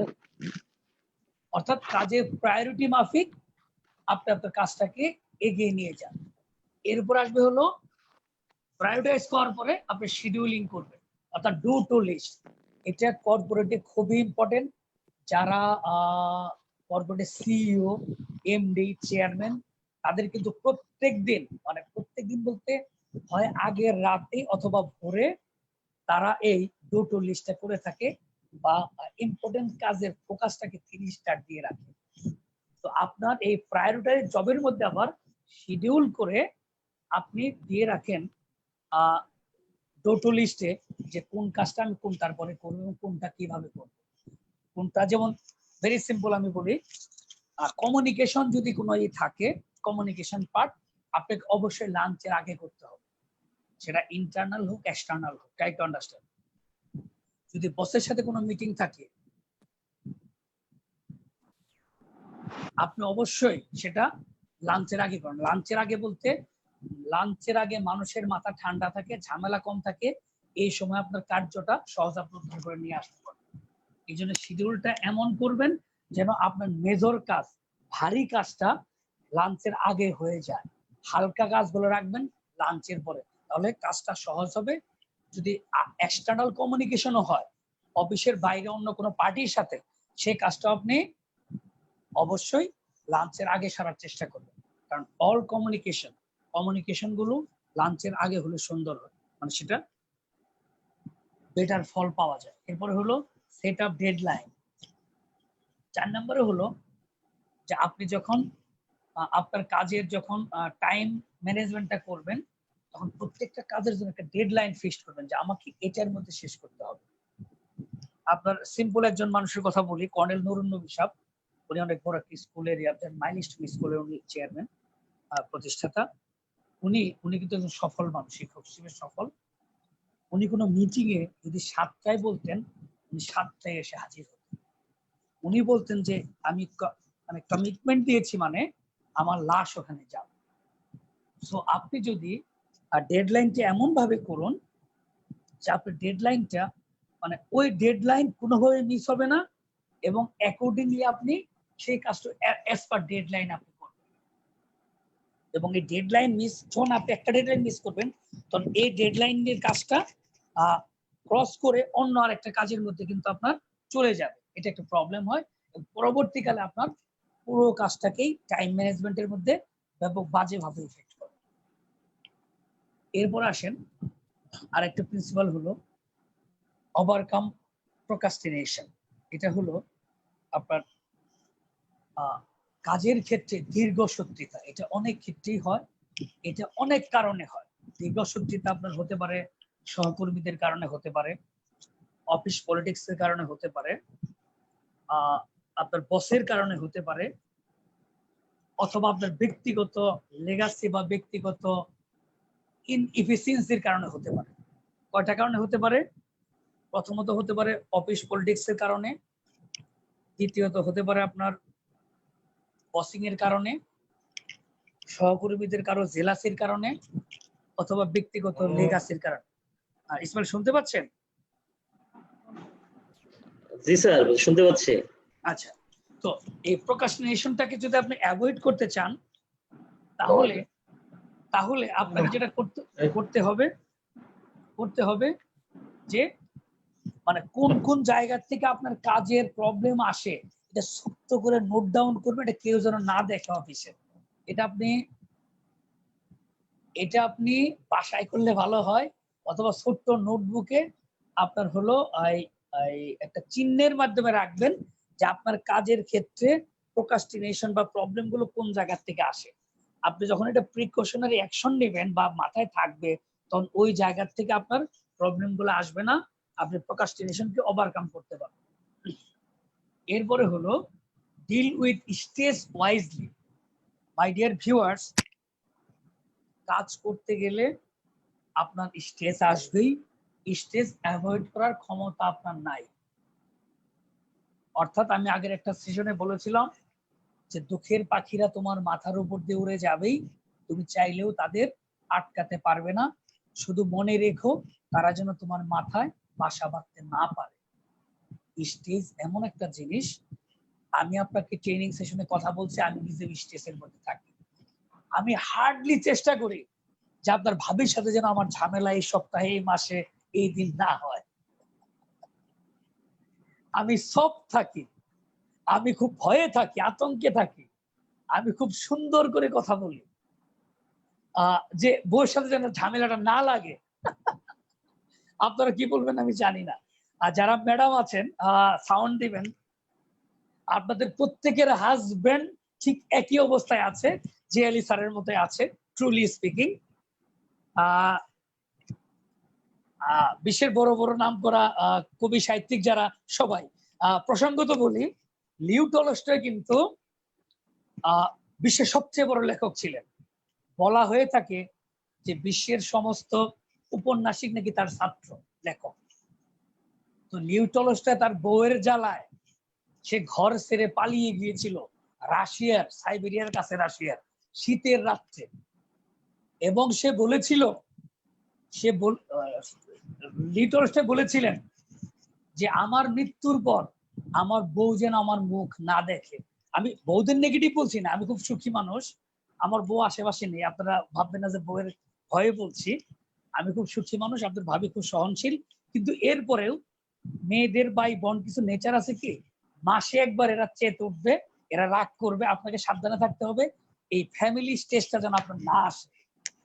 মানে এবং চাইলে আপনি তাকে ম্যানেজও করতে পারেন, কারণ সে আপনার অর্ধাঙ্গিনী এবং আপনার সহযোগী। প্লিজ, অফিসিয়াল স্টেজ নিয়ে কথা বলবো। অফিসিয়াল স্টেজ হলো আপনি চাইলে আপনার বসকে খুব ভালো পাবেন না, ট্রাই টু আন্ডারস্ট্যান্ড। আপনি চাইলেই আপনার বসকে ভালো পাবেন না, আপনি চাইলেই আপনার বসকে কোয়ালিফাইড পাবেন না, আপনি চাইলেই আপনার বস আপনার বড় ভাইয়ের মতো বা ভগ্নিপতির মতো বা বন্ধুর মতো আচরণ করবে, এটা ঠিক না। অর্থাৎ আপনাকে মেনে নিতে হবে, আপনাকে মেনে নিতে হবে। যেমন আপনারা কি বেদের মেয়ে জোৎস্না ছবি দেখেছেন কেউ? বেদের মেয়ে জোৎস্না আমাদের সময়, আমরা ছোটবেলায় হিট ছবি ছিল বেদের মেয়ে জোৎস্না। আচ্ছা, এক একজন 10 বার 20 বারও দেখেছে প্রায়, যারা আমাদের মতো যারা সিনিয়র লোক, তারা আমার এক বোন ছিল, চাচাতো বোন, সে 50 বার বেদের মেয়ে জোৎস্না দেখেছে, এত হিট ছবি। এটা হলো অঞ্জু ঘোষ, আচ্ছা অঞ্জু ঘোষ এবং ইলিয়াস কাঞ্চন হলো নায়ক। এই বেদের মেয়ে জোৎস্না ছবির যে ভিলেন, সে হলো অঞ্জু ঘোষকে ধরতে যায়, তখন ইলিয়াস কাঞ্চন এসে, হ্যাঁ 89 এর দিকে, থ্যাংক ইউ, মনে নেই দিকটা। আচ্ছা, ওই ইলিয়াস কাঞ্চন এসে ভিলেনকে ইচ্ছা মতো পিটায়। আচ্ছা, তো মঈনুদ্দিন আপনার 9 বছর ছিল, আমাদেরও ঠিক ওই রকমই হবে। প্লিজ, এই ভিলেনকে যখন ইলিয়াস কাঞ্চন পিটানি খাওয়ার পরে ভিলেনকে আপনার গা হাত পা জ্বলে পড়ে যায়, তখন ভিলেনকে একজনে তেল মালিশ করে দেয়। Try to understand. হ্যাঁ, এটা হলো বাংলার সবচেয়ে বেশি আর্নিং মুভি। তো তেল মালিশ করে যখন দেয় তখন ভিলেন কিন্তু উ আ শব্দ করে, আহ ও এরকম শব্দ করে, পিঠ নাড়ায়, হাত পা নাড়ায়। তখন ভিলেনের যে চামচা সে বলে, ওস্তাদ গরম তেল একটু সহ্য করতেই হবে। কি বলে? গরম গরম তেল একটু সহ্য করতেই হবে। তা আমি আপনাকে সেটা বলবো যে আপনার বস একটু গরম, ভাই আপনাকে সহ্য করতেই হবে, কিছু করার নাই, প্লিজ। তো আমি আপনাকে এখন একটু টেকনিক বলবো বসকে কিভাবে ম্যানেজ করবেন। বসকে ম্যানেজ করার জন্য আমার একটা ছোট্ট বই আছে, এটা হলো ইঁদুরের পকেট মানি। এটা পরে হয়তো আপনারা জানবেন, যেটা ইঁদুরের পকেট মানি রকমারিতে বইটা পাওয়া যায়। আপনি বসকে 3 ভাবে ম্যানেজ করা যায়, যেটা আমি সবসময় করি, গত 17-18 বছরে করেছি। আমি এশিয়ান ইউনিভার্সিটি ছিলাম, শান্তমারিয়ামে ছিলাম, এখন আইইউএস এ আছি। আমার বর্তমান বস যে উনি নেভি চিফ, ওনার বড় ভাই চেয়ারম্যান আহসান হাবিব স্যার, উনি দেশের বাইরে কাজ করেছেন। আহসান হাবিব স্যার যিনি চেয়ারম্যান, উনি আমাকে বলেন যে জিয়ালি, না খুব আফসোস করে বলেন হাসতে হাসতে, জিয়ালি তোমার কোনো কথা আমি না করতে পারি না কেন, মানে আমি যে কোনো ইস্যু নিয়ে স্যারের কাছে গিয়ে বলে জিয়ালি তোমার কোনো কথা আমি না করতে পারি না কেন। এটা হলো আমার বর্তমান বস। আচ্ছা, আমার আগের বস ছিলেন এশিয়ান ইউনিভার্সিটি ভাইস চ্যান্সেলর এবং মালিক আবুল হাসান মোহাম্মদ সাদেক স্যার। উনি গত 3 মাস আগে আমাকে, না 3 মাস না, গত মার্চে আমাকে ফোন করেছেন, ফেব্রুয়ারি মার্চে ফোন করে বলছে, জিয়ালি তোমার কিংবদন্তি নিরবধন বইটা কি তোমার কাছে হবে, আমি কিভাবে পেতে পারি একটু বলো তো। আমি বললাম স্যার আমি আপনার জন্য বইটা নিয়ে আসছি। আচ্ছা, তো আমি আপনাকে এটা বলতে চাচ্ছি যে আমার একজন এক্স বস আমাকে 3 বছর আমি এশিয়ানে নেই, আমাকে ডাকছে আমার একটা বই সংগ্রহ করার জন্য। তো আমি যেভাবে বসকে ম্যানেজ করতাম, আমার টেকনিকটা হলো আমি বসের মুড বোঝার চেষ্টা করি এবং বসকে রিড করি যে বস আসলে আমার বস কি পছন্দ করেন। শুনেন, আমেরিকার একজন স্টিল কিং আছেন, তার নাম শোয়াব। আমেরিকার সবচেয়ে বড় লোক ছিলেন এক সময়, স্টিল কিং বলা হয় ওনাকে। এই শোয়াব বলেছেন প্রত্যেকটা মানুষের মধ্যে একটা গলন আছে। আমরা টাইম ম্যানেজমেন্ট নিয়ে কথা বলছি, but all those things are concern with time management. Please Ismail, জি স্যার। শুনতে পাচ্ছেন? জি স্যার, শুনতে পাচ্ছি। আচ্ছা, এটা কি ইরিলেভেন্ট মনে হচ্ছে? না স্যার। আচ্ছা ঠিক আছে। অর্থাৎ বস ম্যানেজমেন্টটা টাইম ম্যানেজমেন্টের সাথে খুব জড়িত। কারণ আপনার যদি আপনি বসকে মেনটেন না করেন তাহলে টাইম ম্যানেজমেন্ট করবেন কিভাবে? কারণ আপনি তো বসের অ্যাকর্ডিংলি কাজ করতে হচ্ছে, বসের ওয়ার্ডারে বা নির্দেশে কাজ করতে হচ্ছে। সো বস ম্যানেজমেন্টটা জরুরি, এই জন্য বলছি আমি, ইররিলেভেন্ট মনে হওয়ার কিছু নেই। তো শোয়েব বলেছেন, স্টিল কিং অফ আমেরিকা, যে প্রত্যেকটা মানুষের মধ্যে একটা গলন আছে। আপনি যদি গলনটাকে ধরতে পারেন, তাহলে ওই মানুষটা আপনার হয়ে যাবে। আপনি আজকে ভাবুন প্লিজ, আপনারা যারা পার্টিসিপেন্ট একটু ভাবুন যে আগামীকাল থেকে বস আপনার হয়ে গেছে। প্রশ্ন হলো কেন হয়নি এতদিন? এটার কারণ হলো আপনি তো বসকে পছন্দ করেন না মনে মনে। ইয়েস অর নো আমি জানি না, আজকে আপনাদের বস সহ থাকতে পারে প্লিজ। অর্থাৎ আপনি যে মানুষকে অপছন্দ করেন টেলিপ্যাথির মাধ্যমে, সেই মানুষ সেটা জেনে যায়। আপনি যে মানুষকে পছন্দ করেন টেলিপ্যাথির মাধ্যমে সেটা সে জেনে যায়। আপনি যদি কোনো মেয়েকে ভালোবাসেন, সেই মেয়েটা জানে যে আপনি তাকে ভালোবাসেন। Yes or no? Yes sir. Yes. অর্থাৎ আপনি যাকে পছন্দ, আপনার তালিকায় যাদের পছন্দনীয় মানুষ যারা, তারা সবাই জানে আপনি তাকে পছন্দ করেন। Yes or no? সো আপনি যাদেরকে অপছন্দ করেন তারা সবাই জানে আপনি অপছন্দ করেন। আমরা 90% বসকে অপছন্দ করি, 90%। সো এই জন্য আমাদের বসেরাও জানে যে mister X Y Z, Ziali, Ismail, Mehedi আমাকে পছন্দ করে না। সো বসের মধ্যে আপনার জন্য একটা নেগেটিভ জায়গা তৈরি হয়। আপনি শুধু আজকে থেকে বলেন, মনে মনে বলেন, ভাই কাজের জন্য বলেন, ডেভেলপমেন্টের জন্য বলেন, টাইম ম্যানেজমেন্টের জন্য বলেন যে ইয়েস, আমার বস জগতের সেরা বস, আমার বস সবচেয়ে ভালো বস। ভাই আপনার ডেভেলপমেন্ট হবে, আমার কথাটা বোঝার চেষ্টা করেন। আপনার বস আপনাকে পছন্দ করা শুরু করবে। একজন বড় সরকারি কর্মকর্তা, আমি তো মোটিভেশনাল বই লিখে, অনেক বড় একজন কর্মকর্তা আমাকে একবার ফোন দিয়ে বললো যে স্যার, আমার অনেক বড় একটা পদে আছে, আমার বস শুধু আমাকে পছন্দ করে না, সবাইকে পছন্দ করে। আমি বললাম যে সবচেয়ে বেশি পছন্দ করে কাকে? No, it is not wally, please.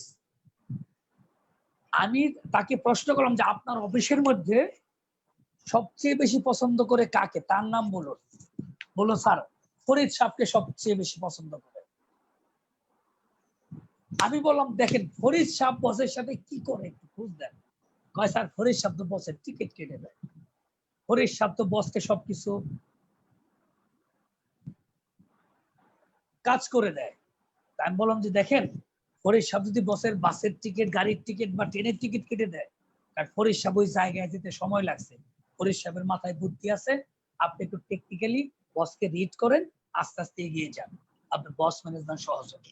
আপনি বসের প্রতি যারা নেগেটিভ আছেন, তারা এখন থেকে মেন্টালি পজিটিভ হন, বসকে রিড করেন, দেখবেন আপনার জন্য সহজ হয়ে যাবে। এরপরে আসেন স্ট্রেস ম্যানেজমেন্টের ক্ষেত্রে অফিস পলিটিক্স। অফিস পলিটিক্স হলো, বাইবেলে বলা আছে একজন বোকাও ততক্ষণ পর্যন্ত বুদ্ধিমান বলে, জ্ঞানী বলে পরিচিতি পায় যতক্ষণ সে চুপ থাকে। আবার বলছি, একজন বোকাও ততক্ষণ পর্যন্ত জ্ঞানী বলে পরিচিতি পায় বা রিকগনিশন পায় যতক্ষণ সে চুপ থাকে। অর্থাৎ অফিসে ইররিলেভেন্ট কথা যত কম বলবেন, তত ঝামেলা আপনার দিকে কম আসবে। গৌতম বুদ্ধ বলেছেন যে তোমাদের তোমাদের জীবন আচরণের মধ্যেই রয়েছে তোমাদের ভালো এবং মন্দ থাকা। আবার বলছি, তোমাদের জীবন আচরণের মধ্যেই রয়েছে তোমাদের ভালো এবং মন্দ থাকা। অর্থাৎ আপনার যে স্ট্রেস, আপনি নিজে ডেকে নিয়ে আসতেছেন, আপনার প্রবলেমটাও নিজে ডেকে নিয়ে আসতেছেন। আপনি কেন একজনের পিছনে ব্যাক বাইটিং করতে যান? আপনি কেন জেলাসি করেন? আপনি কেন একজনের খারাপ ভালো দেখতে পান না? এসব কারণে আপনার মধ্যে স্ট্রেস চলে আসে। আপনি, যে মানুষ বড় হয়, যে মানুষ অনেক বড় হয়, সে মানুষের মনটা অনেক বড় থাকে। তাই তো আন্ডারস্ট্যান্ড। আবার বলছি,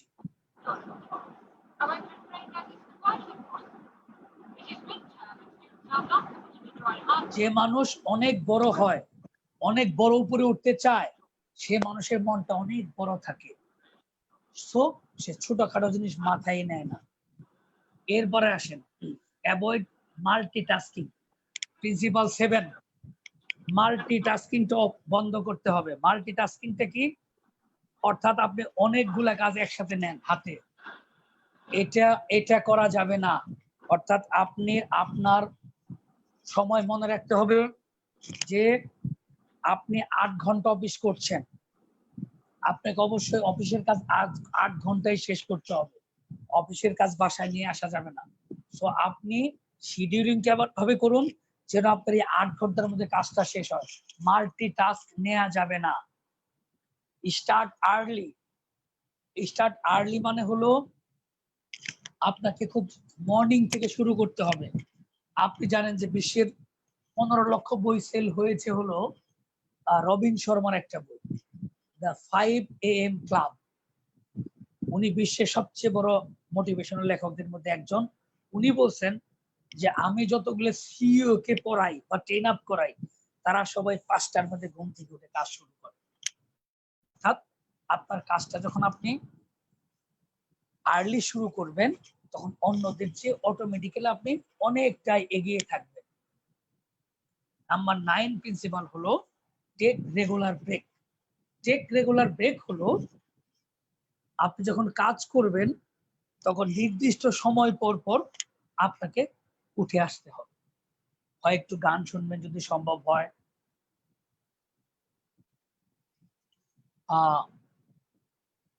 হ্যাঁ স্লাইড পাবেন, স্লাইড পাবেন। আপনি একটু গান শুনতে পারেন, একটু কারোর সাথে একটু হালকা কথা বলতে পারেন, এক কাপ চা খেতে পারেন যদি অফিসের সুযোগ থাকে, বা একটু হয়তো কারোর সাথে গল্প করতে পারেন, বা ফ্যামিলির সাথে কথা বলতে পারেন যদি সুযোগ হয়, বা আপনি হয়তো একটু একটু উঠে হাঁটাহাঁটি করতে পারেন, হাঁটাহাঁটি করতে পারেন, হাঁটাহাঁটি করতে পারেন। আচ্ছা, আরএমজি সেক্টরের জন্য বলছি, আপনি আপনার চেয়ার ছেড়ে উঠে দাঁড়াবেন যদি সম্ভব হয়, উঠে দাঁড়িয়ে একটু হাঁটবেন, হেঁটে এসে আবার বসবেন 5 মিনিটের মধ্যে বা 3 মিনিটের মধ্যে। মোরোবার যদি কিছুই করতে না পারেন, পিঠ টান টান করে নিঃশ্বাস জুড়ে টানবেন, এক এক আঙ্গুল দিয়ে বাম বাম নাকটা বন্ধ করে জোরে নিঃশ্বাস নিবেন, আবার ধীরে ধীরে ছাড়বেন, নিঃশ্বাস নিবেন, ধীরে ধীরে ছাড়বেন। এতে করে আপনার ব্রেক হয়ে যাবে। ব্রেকটা তো ডিপেন্ড করবে আপনার জবের উপরে। মানে আমি যেটা বলছি কমন কথা বলছি, আপনি এটাকে আপনার মতো করে শিডিউলিং করে নেবেন। এটা আপনি করতে পারবেন, কারণ আপনি ট্রেনিং এ বসছেন 9টার সময়। দেখেন, আপনার অনেক সহকর্মী কিন্তু অফিস করে ইফতার করে টায়ার্ড হয়ে শুয়ে পড়েছে। আপনি আপনি তাদের চেয়ে ব্যতিক্রম বলে আপনি আমার কথা শোনার জন্য বসে আছেন। প্লিজ, তার মানে আপনি যদি এক্সট্রাঅর্ডিনারি না হতেন তাহলে আপনি কষ্ট করে এই লেকচার শুনতেন না ভাই। সো আপনি অ্যাকর্ডিংলি সাজান। মোরওভার, আপনি যে নামাজ, এই যে আমার একজন পার্টিসিপেন্ট বলছেন নামাজের সময় আপনি যে 2 বেলা নামাজের সুযোগ পান, জোহর এবং আসর, নামাজে যান, অজু করেন প্লিজ, নামাজটা পড়েন, শরীরের ব্যায়াম হবে, ব্রেক হয়ে যাবে। আলহামদুলিল্লাহ, সুন্দর একটা কথা বলেছেন। এরপরে হলো সবচেয়ে ইম্পর্টেন্ট হলো 10 নম্বর principle, learn to say no. Please, আপনি যদি টাইম ম্যানেজমেন্ট করতে চান, learn to say how to say no to others. আপনি নোটা কিভাবে বলবেন, নো বলা শিখতে হবে। এই নো বলা যদি আপনি না শিখতে পারেন তাহলে আপনার সমস্যা আছে। মেহেদি, পরের স্লাইডটা আমরা দেখব, how to say no, the gentle art of saying no. Please, the gentle art of saying no, no বলা শিখুন। প্রথম gentle art of saying no হলো stop being popular at office. Stop being popular at office অর্থাৎ আপনি সবার কাছে প্রিয় হতে যাবেন না, সবার কাছে নাইস হতে যাবেন না, সবাই আপনাকে পছন্দ করবে না। আল্লাহ আমাদের সৃষ্টি করেছেন, আল্লাহ সবচেয়ে মহান। এরপরে দেখেন আপনি রাস্তায় বেরোন, সবচেয়ে বেশি আল্লাহর উপরে মানুষ বিরক্ত। বেশিরভাগ মানুষ কমপ্লেন করে, আল্লাহ তুমি এটা করছো, আল্লাহ তুমি এটা করো নাই কেন।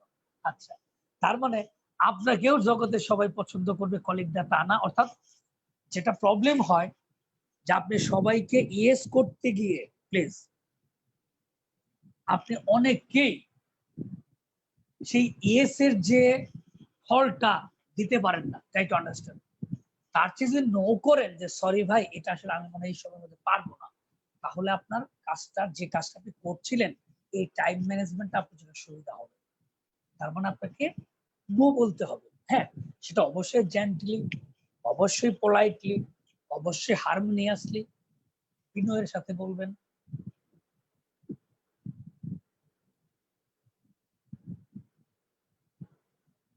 নো বলতে হবে আপনাকে। এরপর আসেন, say no to your boss. সবচেয়ে কঠিন কাজ বসকে না বলা। Try to understand. ইসমাইল, শুনতে পাচ্ছেন? জি স্যার, শুনতে পাচ্ছি। আচ্ছা, আমরা বলছি হলো say no to your boss. বসকে নো বলবেন কিভাবে? ইয়েস, সবসময় বস ইয়েস শুনতে চায় না। আপনি বসকে অবশ্যই নো বলবেন। কিভাবে বলবেন সেটা আমি আপনাকে বলছি। আপনি বসকে ডিরেক্টলি নো বলবেন না। আপনি বলবেন যে বস, সকালে যে কাজটা দিয়েছেন, এই কাজটা আমি করছি, এটা আমার এতটুকু সময় লাগবে মনে হয়, কারণ ওই কাজটা আরো বেশি ইম্পর্টেন্ট। স্যার, এখন আমি কি করবো? আপনি এখন যেটা দিলেন সেটা করবো, না আগের কাজটা শেষের দিকে? স্যার, এটা শেষ করে আপনার টেবিলে দিয়ে পরে এটা করবো। এটা এক প্রকার নো বস। আচ্ছা, দ্বিতীয় বলবেন হলো যে স্যার আপনি তো আসলে আপনার যে কাজের যে ধরন, এই ধরনে কিন্তু স্যার এইভাবেই কাজটা আসে স্যার। আমি কি স্যার আপনার আপনার ওই স্পেশালি স্টাইলটাতেই করব? আপনার যে প্যাটার্ন স্যার পছন্দ করে ওই প্যাটার্ন আপনি কিন্তু স্যারকে অ্যাভয়েড করলেন, নো করলেন, কিন্তু স্যার বুঝতে পারবেন যে আপনি নো করেছেন। কারণ বসকে ডিরেক্টলি নো বলা যাবে না, বসকে ইনডিরেক্টলি নো বলতে হবে। এরপরে নো বলবেন বসকে এভাবে যে স্যার এই কাজটা এই মুহূর্তে করলে স্যার এই কাজটার এই হ্যাম্পার হবে, তো স্যার আমি কি এই কাজটা করে তারপরে এটা করবো না, যেটা একটু আগে বলেছি আপনাকে। অর্থাৎ বসের কাজ দিয়ে বসকে নো করতে হবে, বসের কাজ দিয়ে বসকে নো করতে হবে। এটা হলো বসকে নো করার ওয়ে। আর একটা ব্যাপার হলো যে বসকে যখন আপনি বুঝতে পারবেন, বস যখন আপনাকে বুঝতে পারবে, তখন আপনার জন্য বসকে নো বলাটা সহজ হবে। অর্থাৎ একজন মানুষ যখন কাজটা সুন্দরভাবে করতে পারে তখন তার কনফিডেন্স লেভেলটা হাই থাকে। আমি আবার বলছি, একজন মানুষ যখন কোয়ালিফাইড হয়, কোয়ালিটি কাজ পারে, ইয়েস, আগেরটা শেষ করে করতে স্যার আমার এতটুকু সময় লাগবে, এটা উত্তর দিবেন আপনি। আচ্ছা, একজন মানুষ যখন কোয়ালিফাইড হয়, কোয়ালিটি হয়, তখন সে বসকে যা বলে বস সেটা শুনে বা মানে। Try to understand. আপনারা কি হেল্পাররা টাকের হেল্পাররা টাক চালায় কেমনে, এই ব্যাপারটা কারো এক্সপিরিয়েন্স আছে? আমি একটু শেয়ার করি বসিং এর ক্ষেত্রে। অর্থাৎ টাকের ড্রাইভার ধরেন সিলেট থেকে মাল নিয়ে টাকটা নিয়ে ঢাকায় এলো, মালটা তখন হেল্পার বলবে স্যার বস আমি আনলোড করি আপনি ঘুমান। ড্রাইভার তখন গিয়ে রেস্ট হাউসে রেস্ট নিবে, হেল্পার তখন এই গাড়িটাকে আনলোড করে গাড়িটা নদীর পাড়ে নিয়ে ধুয়ে মুছে সুন্দর করে আরো 1 ঘন্টা বিভিন্ন দিকে চালিয়ে এরপরে বসকে এসে বলবে যে মাল আনলোড করে গাড়ি ধুয়ে ধুয়ে আসলাম। অর্থাৎ আমি বলতে চাচ্ছি যে আপনি আপনার বসকে আপনার উপর ডিপেন্ডেন্সি করে ফেলেন কোয়ালিটি দিয়ে, যোগ্যতা দিয়ে, তখন দেখবেন যে আপনি যা বলবেন আপনার বস সেটাই শুনবে, নো বলতে হবে না, আপনার বস আপনাকে রিলাই করবে। এরপর আসেন counter attack, central art of saying no to boss. Counter attack, counter attack হলো কলিগদের ক্ষেত্রে। অর্থাৎ আপনি জানেন যে করিম সাহেব আপনাকে এই কাজটা আপনার উপর চাপায় দেবে, বা আপনার আব্দুর রহিম আপনাকে 1 ঘন্টা পরে এই কাজটার কথা বলবে। এটা আপনি বুঝতে পারেন, আপনি যে অফিসে জব করেন আপনার প্রত্যেকটা মানুষ সম্পর্কে আপনার কাছে রিডিং আছে। Yes or no Ismail?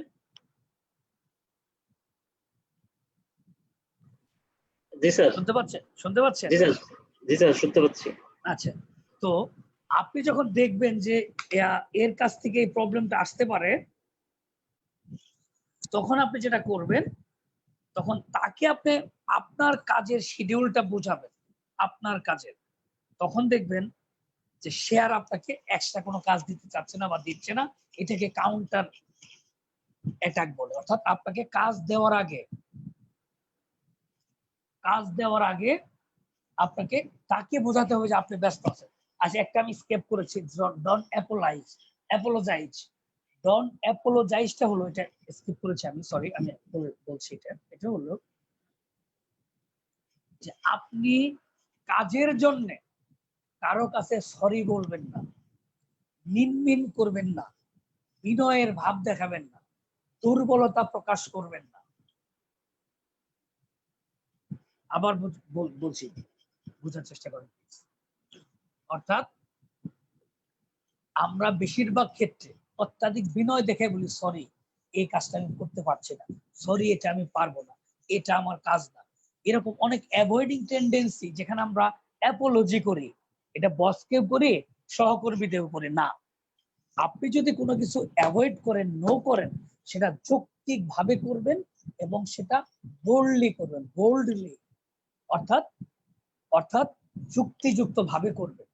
মানে মিনমিন করে, মানে পুতু করে এইভাবে করবেন না, আমি সেটা বোঝাতে চাচ্ছি।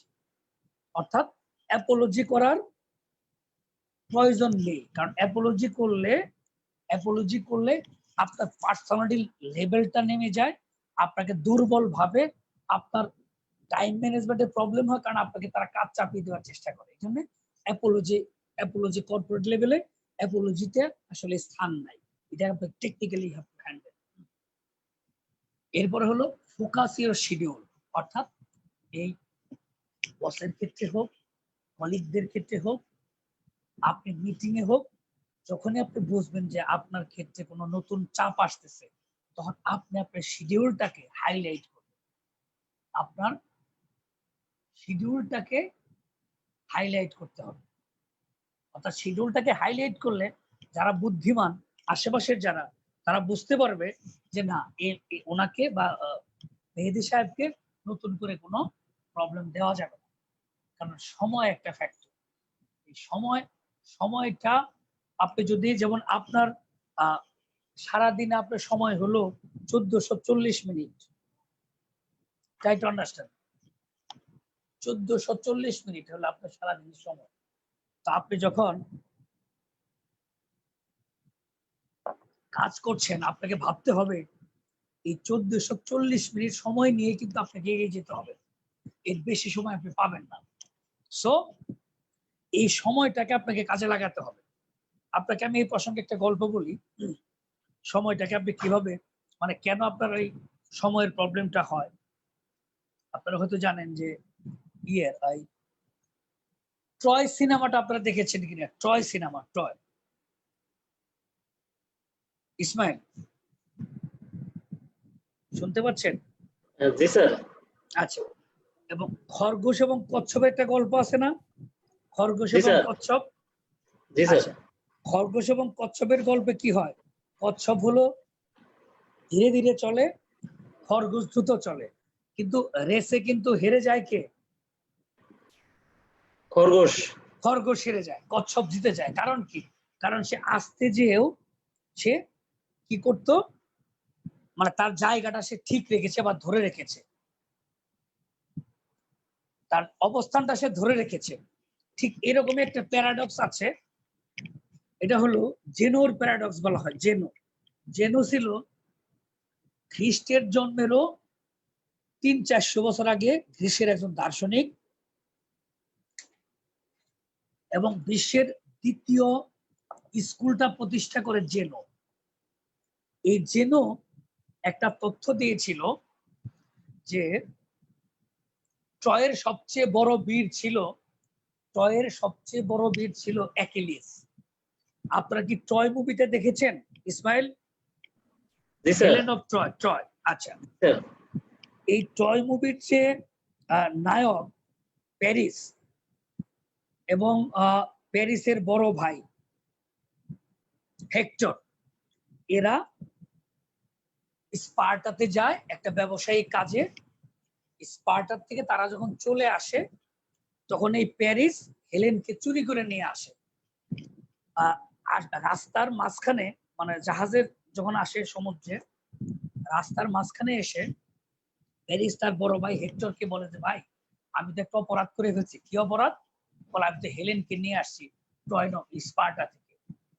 তখন হেক্টর খুব মন খারাপ করে বলে, চলো যাই ওকে দিয়ে আসি, তাহলে এটা বিশাল প্রবলেম হবে, যুদ্ধ হবে। প্যারিস বলে, না, কোনোভাবেই সম্ভব না। তখন ভাইয়ের কথা মানে না, বড় ভাইয়ের কথা মানে না। তখন হেলেনকে তারা নিয়ে আসে, এবং এই হেলেনকে যে নিয়ে আসলো, এই হেলেনকে নিয়ে আসাতে তখন স্পার্টার যে রাজা ছিল অ্যাগামেমনন, এই অ্যাগামেমনন এবং হেলেন ছিল অ্যাগামেমননের ছোট ভাইয়ের বউ, মানে বউ হবে আর কি, বাগদত্তা। তখন অ্যাগামেমনন এবং তার ছোট ভাই, এটা খুব, মানে খুবই একটা বেইজ্জতির মধ্যে পড়ে যায়, এবং তারা হেলেনকে উদ্ধার করার জন্য এই ট্রয়ের যুদ্ধে আসবে।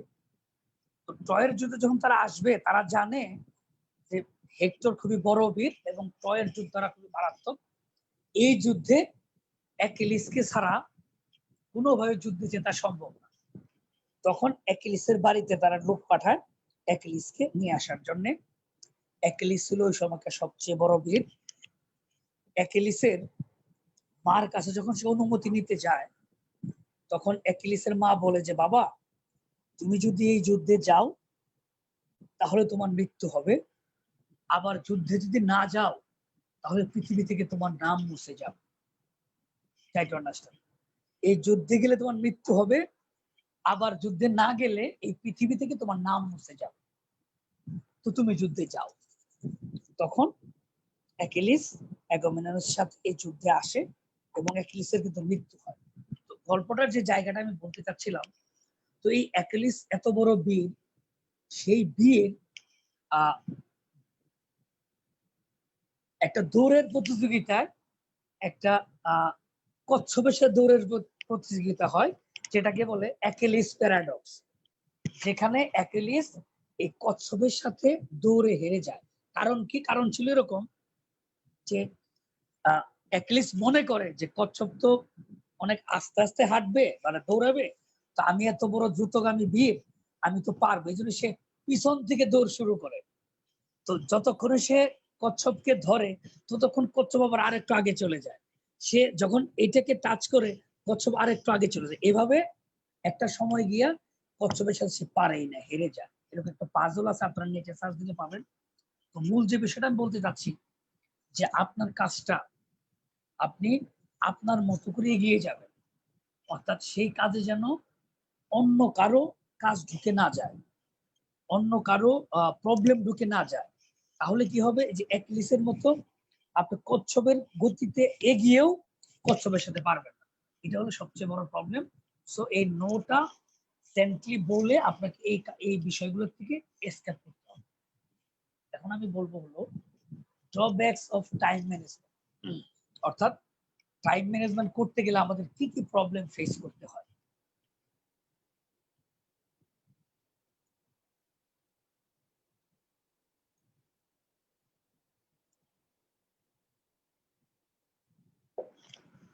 টাইম ম্যানেজমেন্ট ড্রব্যাকস গুলোর মধ্যে হলো, প্রথম হলো প্রোক্রাস্টিনেশন, শিডিউলিং মিসম্যাচ, অর্থাৎ যদি আপনার কাজের মধ্যে প্রোক্রাস্টিনেশন আসে, ধীরগতি আসে, আপনার কাজের মধ্যে যদি শিডিউলিং এর মিসম্যাচ আসে, যেটা গার্মেন্টস এর ক্ষেত্রে সবচেয়ে বেশি সমস্যা, তাহলে আপনার টাইম ম্যানেজমেন্ট কলাপস করবে।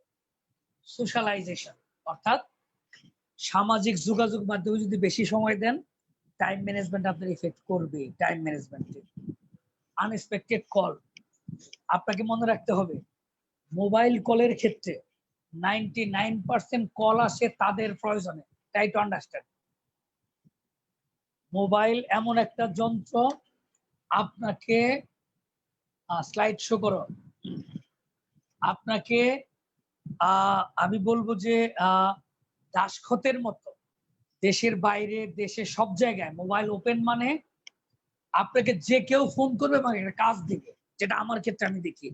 অর্থাৎ মোবাইল ফোন করলে কেউ বলে না যে স্যার আপনার জন্য এটা করে রেডি করে রেখেছি, আপনার জন্য এটা হয়েছে, এটা রেডি না, বরং বলে এটা করা যাবে কিনা, এটা কখন হবে, এটা কখন দিবেন। অর্থাৎ মোবাইল কলকে যদি আপনি আনএক্সপেক্টেড কলগুলোকে যদি স্টপ করতে পারেন বা কমাতে পারেন, তাহলে আপনার টাইম ম্যানেজমেন্টটা স্ট্রেনথেনিং হবে, অ্যাক্টিভ হবে। মিটিং, মিটিং এর টাইম ফ্রুটফুল আলোচনার পরে মিটিং শেষ করতে হবে।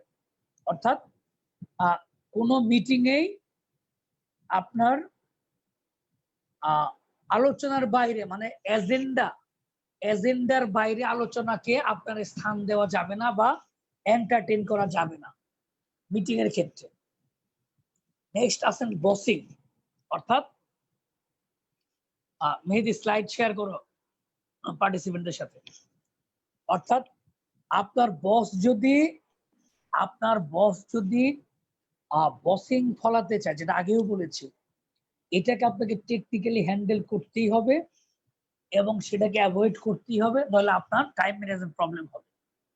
এরপরে আসেন অফিস পলিটিক্স, অর্থাৎ কোনোভাবে আপনার অফিস পলিটিক্সে জয়েন করা যাবে না, কারণ অফিস পলিটিক্সে আপনার সবচেয়ে বেশি ক্ষতি করে টাইম ম্যানেজমেন্টের ক্ষেত্রে। অর্থাৎ আপনাকে প্রচুর শ্রম দিতে হয়, থিঙ্ক করতে হয়, লাগালাগি করতে হয়, এই জন্য মেধার প্রচুর সময় যায়।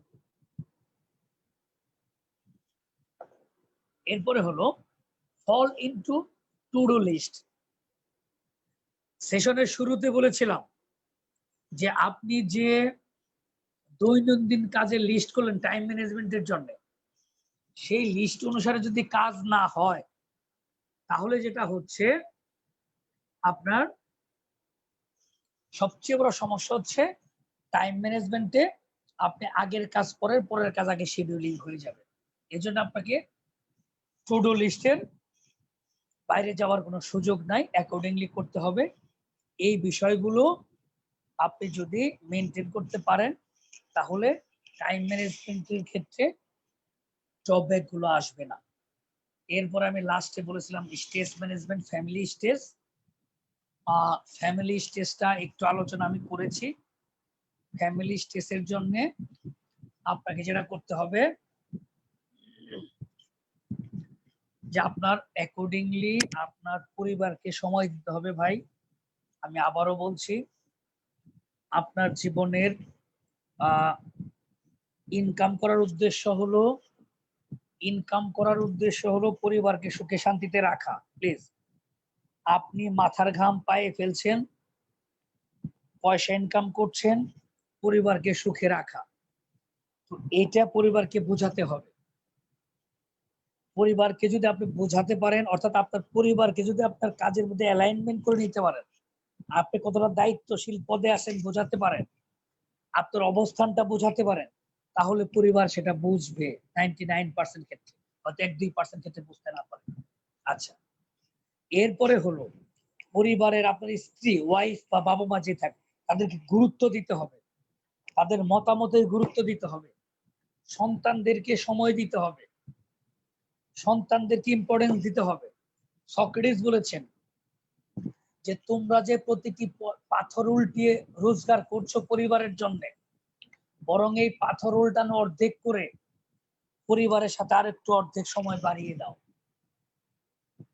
Family don't try to understand, Delwar ভাই please, family don't try to understand, এটা যেরকম সত্য, আবার আপনিও ফ্যামিলিকে আন্ডারস্ট্যান্ড করেন না, এটাও সত্য কিনা বলেন। অর্থাৎ আপনার যদি শুক্রবার বন্ধ থাকে, এই শুক্রবারের হাফ বেলা আপনি ভাবিকে দেন না, শুক্রবার আপনি গিয়ে ট্রেনিং করেন, ইয়েস অর নো।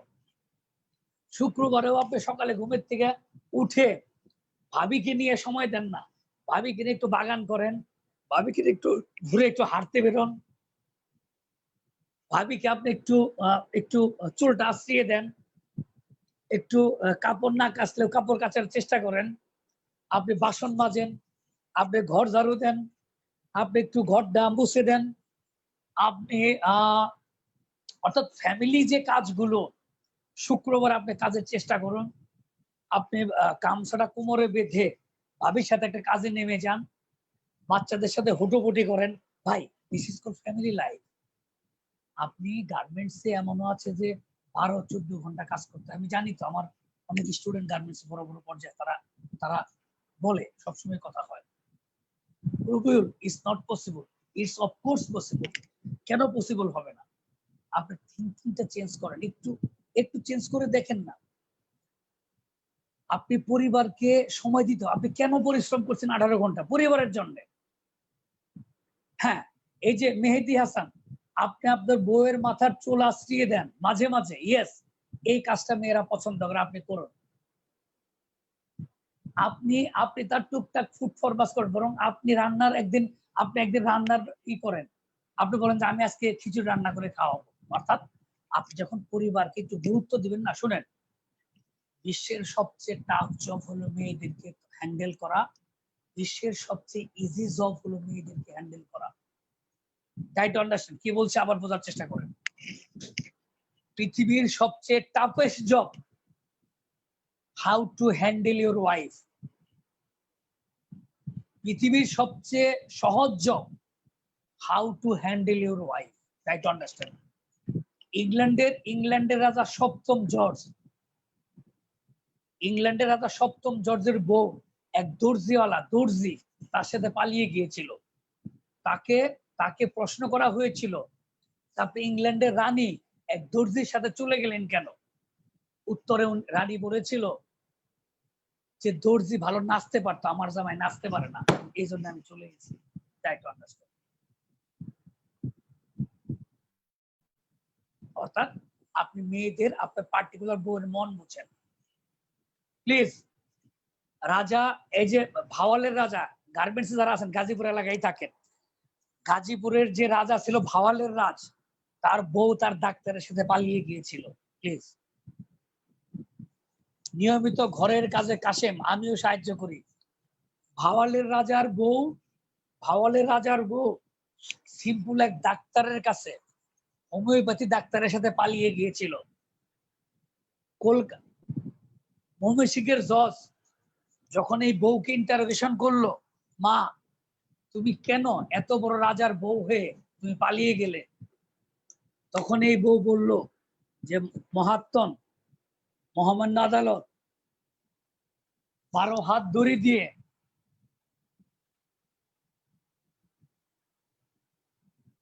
ডাক্তারের সাথে গিয়েছিল। আপনি পড়ে দেখেন প্লিজ। মহাত্মন 12 হাত দড়ি দিয়ে 13 হাত কুয়ার জল তোলা যায় না। অর্থাৎ এই বউয়ের এমন একটা নিট ছিল যেটা সে বুঝতেই পারে না, রাজা, সে রাজত্ব চালিয়ে গেছে। সো প্লিজ, আমি যেটা বলছিলাম যে আপনাকে যেটা করতে হবে, আপনি আপনার ওয়াইফকে আগে রিড করেন, সে কি পছন্দ করে না পছন্দ করে। শুনেন, আপনার সাথে যার সেট আপ হয়ে গেছে ফ্যামিলিগত ভাবে, চাইলে তাকে বাদ দিতে পারবেন না। আপনি, আপনার বউ যদি 3 দিন না থাকে, কিসের জব, পাগল হয়ে বাড়ি থেকে চলে যেতে হবে। Try to understand. সো তাকে আপনি ভ্যালু দেন। মেয়েরা মিষ্টি কথা পছন্দ করে, মেয়েরা সহানুভূতি পছন্দ করে, মেয়েরা একটু চায়, একটু তেল দেন, তাকে একটু একটু উপরে তোলেন, একটু প্রশংসা করেন। যে প্রশংসাটা আপনি করেন না, আর এক ভাইয়া করে, আর এক চাচা করে, আর এক দাদা করে, এই জন্য মনে হয় যে আমার জামাইয়ের চেয়ে অমুক ভাইয়াই ভালো। আপনি টের পান, খবর রাখেন। মাই ডিয়ার ভিউয়ার্স, আশা করি ফ্যামিলি স্টেজ থেকে আপনারা রিলিফ পাবেন যদি আপনারা এই বিষয়গুলো একটু খেয়াল করেন, ফ্যামিলির কাছে সময় দেন, তাদেরকে যদি ইম্পর্টেন্স দেন, এই বিষয়গুলো আমার মনে হয় নাকি হবে। আর প্রত্যেকেরই ইন্ডিভিজুয়াল প্রবলেম থাকবেই। ইন্ডিভিজুয়াল প্রবলেমের জন্য ইন্ডিভিজুয়ালি আপনারা আমাকে ফোন করবেন, অসুবিধা না। I am always with you. Please, আমাদের সেশন এখানে শেষ করব। মেহেদি, আমরা চাচ্ছি যে কোশ্চেন সেশনে চলে যাব। কারো কোনো প্রশ্ন থাকলে প্রশ্ন করুন। এন্টায়ার আলাপের মধ্যে যদি কারো সেশনে যদি কারো কোনো প্রশ্ন থাকে বলতে পারেন, আমি আছি আপনাদের সাথে। প্লিজ। ইসমাইল, শুনতে পাচ্ছেন? জি, শুনতে পাচ্ছি। চ্যাট বক্সে কোশ্চেন করবে লোকজন, যার কোনো কোশ্চেন থাকলে আপনি চ্যাট বক্স থেকে কোশ্চেনটা দেখে অ্যানসার করবেন ইনশাআল্লাহ।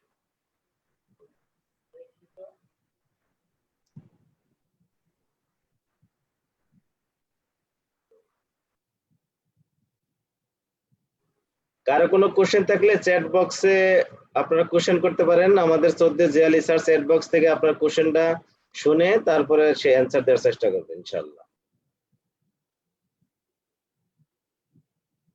জোহান কবির চৌধুরী, ধন্যবাদ আপনাকে। এবেন মুন্না, ধন্যবাদ।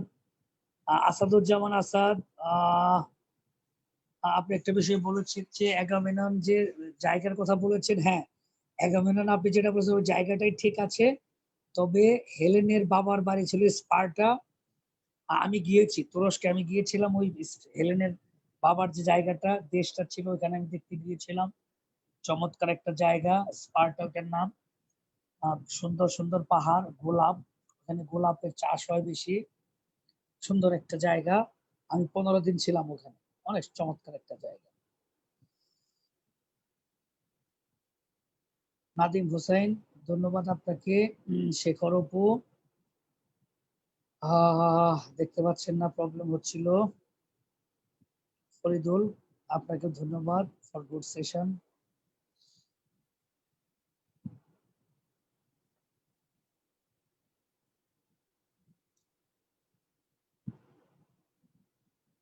যাদের মাথা গরম বলছিলেন, যাদের রাগ বেশি, তাদের জন্য কিন্তু চমৎকার একটা বই আছে, কিংবদন্তির নিরবধন।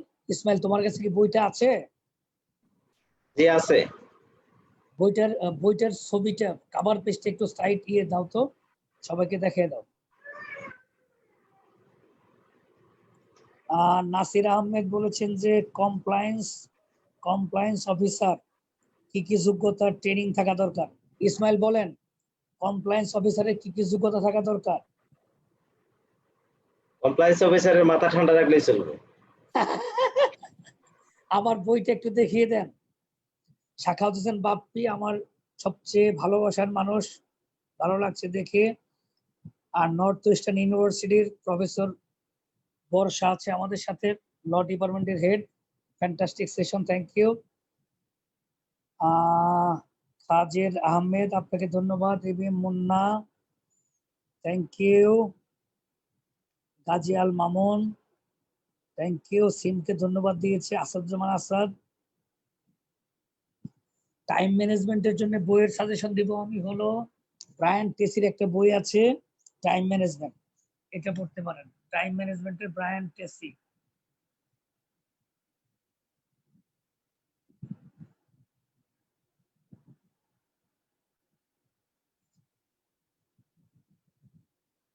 হ্যাঁ জাহিদ, আপনাকে ধন্যবাদ।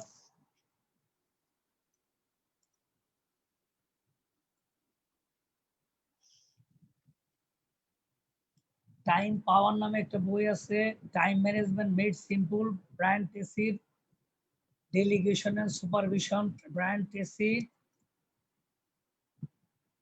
ব্রায়ান টেসির বইগুলাই সবচেয়ে ইম্পর্টেন্ট টাইম ম্যানেজমেন্টের উপরে। জাহিদ, আপনাকে ধন্যবাদ। ফরিদুল আলম, ধন্যবাদ।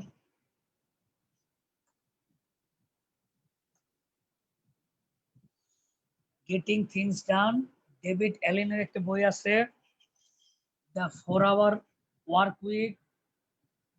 একটা বই আছে ইট দ্যাট ফ্রগ, এটা ব্রায়ান টেসির বই। হাইলি ইফেক্টিভ পিপল, এটা স্টিফেন কবির একটা বই আছে। হ্যাঁ, আমার বইগুলোর মধ্যে আপনারা ইঁদুরের পকেট মানি, সফলতার প্রথম পার্ট এবং কিংবদন্তি নীরব ধন,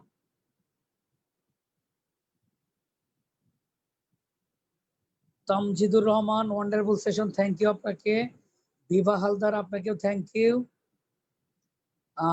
সরাসরি ট্রেনিং করতে চায় খাজির আহমেদ, প্লিজ আপনি সিমসের সাথে যোগাযোগ করেন। গাজী আল মামুন, সিমসের ওই আমার ফেসবুক পেজে দেখেন সিমসের নাম্বার আছে। মিস্টার আহমেদ, আপনি সরাসরি ট্রেনিং এর জন্য সিমসের সাথে যোগাযোগ করেন।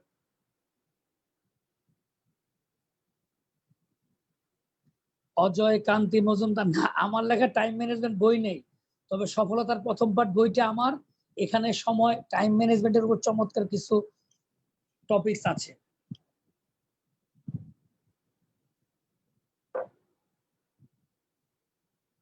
ইসমাইল,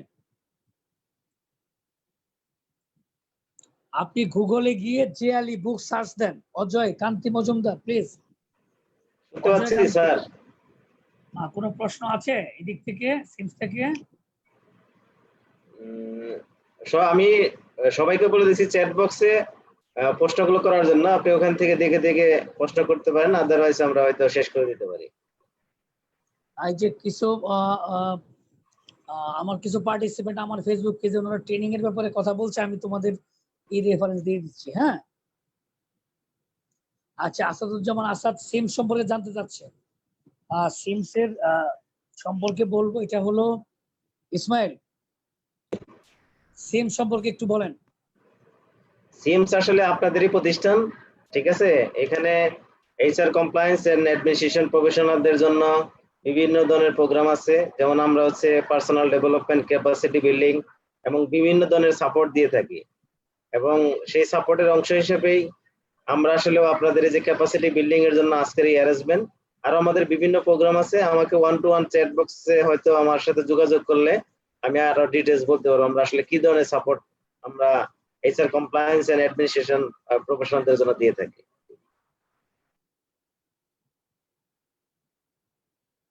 আর যারা ট্রেনিং করতে যাচ্ছে তাদেরকে আমি ডিরেক্ট, যারা ট্রেনিং তাদের আপনাদের সাথে যোগাযোগ করতে বলেছি। ইসমাইল, জি, আমাদের সাথে যোগাযোগ করলে অবশ্যই আমরা আমরা আমাদের তরফ থেকে 110% হেল্প করব যাতে একটা সুন্দর একটা ট্রেনিং অর্গানাইজ করা যায়। এবং ফিজিক্যাল ট্রেনিং আসলে right now it is very impossible due to কোভিড-19, আমরা সবাই জানি। আমরা সিচুয়েশন একটু ডেভেলপ হওয়ার পরে ফিজিক্যাল ট্রেনিং গুলো অ্যারেঞ্জমেন্ট করা যাবে। আমরা রেগুলার অ্যারেঞ্জমেন্ট করে থাকি, তো আমরা ভবিষ্যতেও অ্যারেঞ্জমেন্ট করব ইনশাআল্লাহ। গাজীপুর থেকে আছে আমাদের সাথে শাখাওয়াত হোসেন বাপ্পি। অনেকদিন পরে এমবিএ ক্লাসের আমেজটা পেলাম স্যার, ধন্যবাদ আপনাকেও, আপনি সবসময় আমার সাথে আছেন। আমি কয়েকটা বইয়ের রেফারেন্স আপনাদের বলি, যে বইগুলো সেলফ ডেভেলপমেন্টের জন্য কাজে লাগে। কি করে নিজের আত্মবিশ্বাস বাড়ানো যায়, প্লিজ। আমি একটু আমার ফেসবুক পেজে ছিলাম, সিলসে ছিলাম না, sorry. Is there any sort of formula for read the boss mind? Yes, sort of formula আছে। আপনি সেলফ ডেভেলপমেন্ট করার জন্য কয়েকটা বই আছে, আমি বলি আপনাকে। আপনি পড়বেন হলো, খুব কমন বই এগুলা। ডেভিড যে শার্টাসের উচ্চাকাঙ্ক্ষার ম্যাজিক, এই বইটা দেখবেন। এরপরে আপনার আমার একটা বই আছে কিংবদন্তির নীরব ধন, আর একটা বই আছে ইঁদুরের পকেট মানি। আপনি জাস্ট গুগলে গিয়ে যে আলী বুকস সার্চ দিলে আমার বইগুলো লিস্ট আসবে, এইগুলো বই। দ্বিতীয়ত পড়বেন হলো আপনি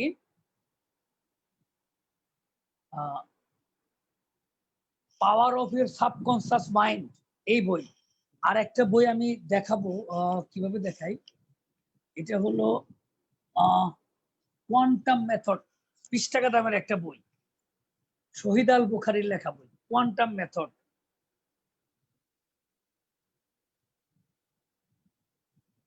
কোয়ান্টাম মেথড। মেহেদি আপনার ফোন নাম্বার চেয়েছে আমার গ্রুপ থেকে, আমার পেজ থেকে। মেহেদি কাজের আহমেদ আমার আমার গ্রুপ থেকে, আমার পেজ থেকে আপনার নাম্বারটা চেয়েছে, নাম্বারটা শেয়ার করুন।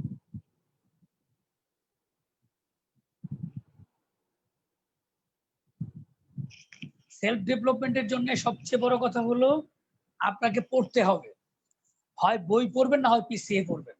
এবং যারা নিজেকে অন্যরকম উচ্চতায় দেখতে চান, প্লিজ প্লিজ প্লিজ আমি বলবো আপনি প্রচুর বই পড়েন।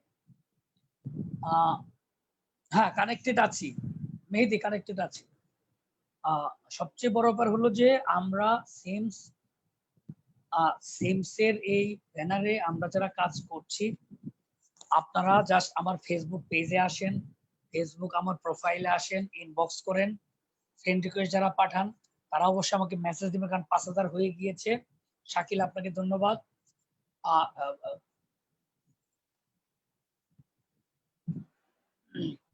আমাদের সেশন শেষের দিকে ফয়সাল, বসকে ম্যানেজ করার জন্য আপনার কনফিডেন্ট লেভেল হাই করেন, আপনার কোয়ালিটি ডেভেলপ করেন।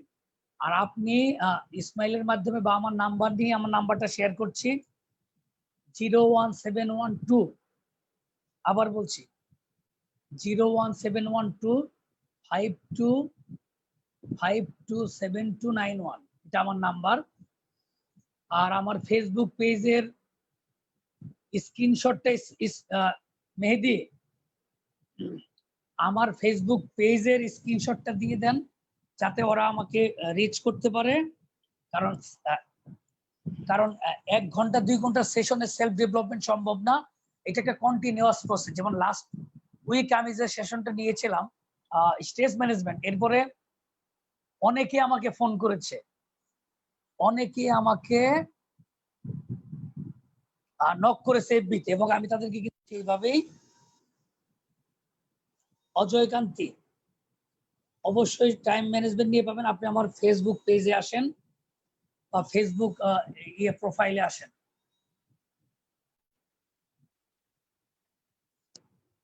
অজয় কান্তি ধন্যবাদ, আপনি অনেক অ্যাক্টিভ মনে হচ্ছে। আমার নাম্বারটা কি পেয়েছেন অজয় কান্তি?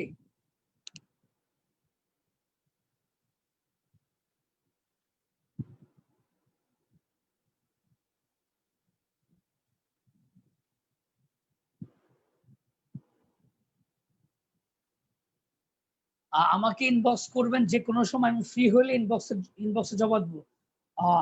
কাজের আহমেদ, অবশ্যই আপনি ইনবক্স করবেন।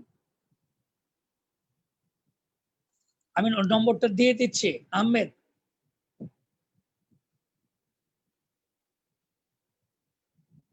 আমরা চাই একটা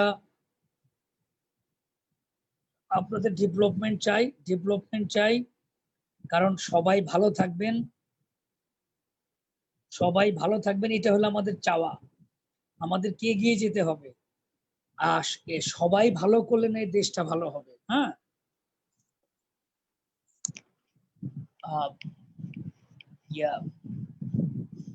মেহেদি, আমার ফেসবুক প্রোফাইলটার একটা স্ক্রিনশট দাও যাতে ওনারা রিচ করতে পারে।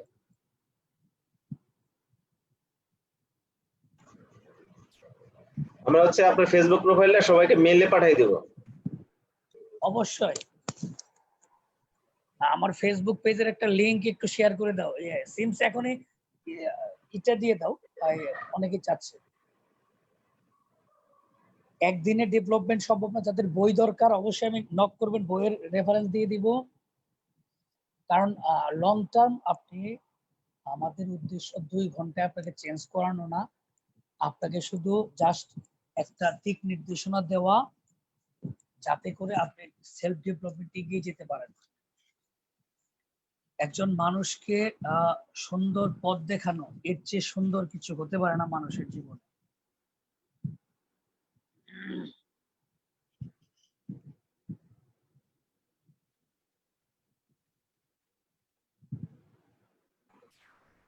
স্যার আমরা তো অলমোস্ট শেষের দিকে চলে আসছি, আরো 10 মিনিট আমরা ইচ্ছে করলে চালাইতে পারি, কিন্তু আমার মনে হয় যে ওইরকম কোনো কোশ্চেন নাই, আমরা হয়তো শেষ করে দিতে পারি। স্যার আপনি যদি ফাইনাল টাচটা দিয়ে দেন।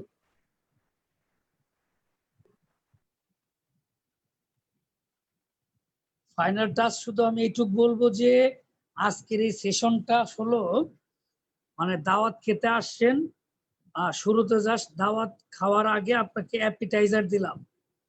অ্যাপিটাইজার মানে ওয়েলকাম ড্রিঙ্কস এটা।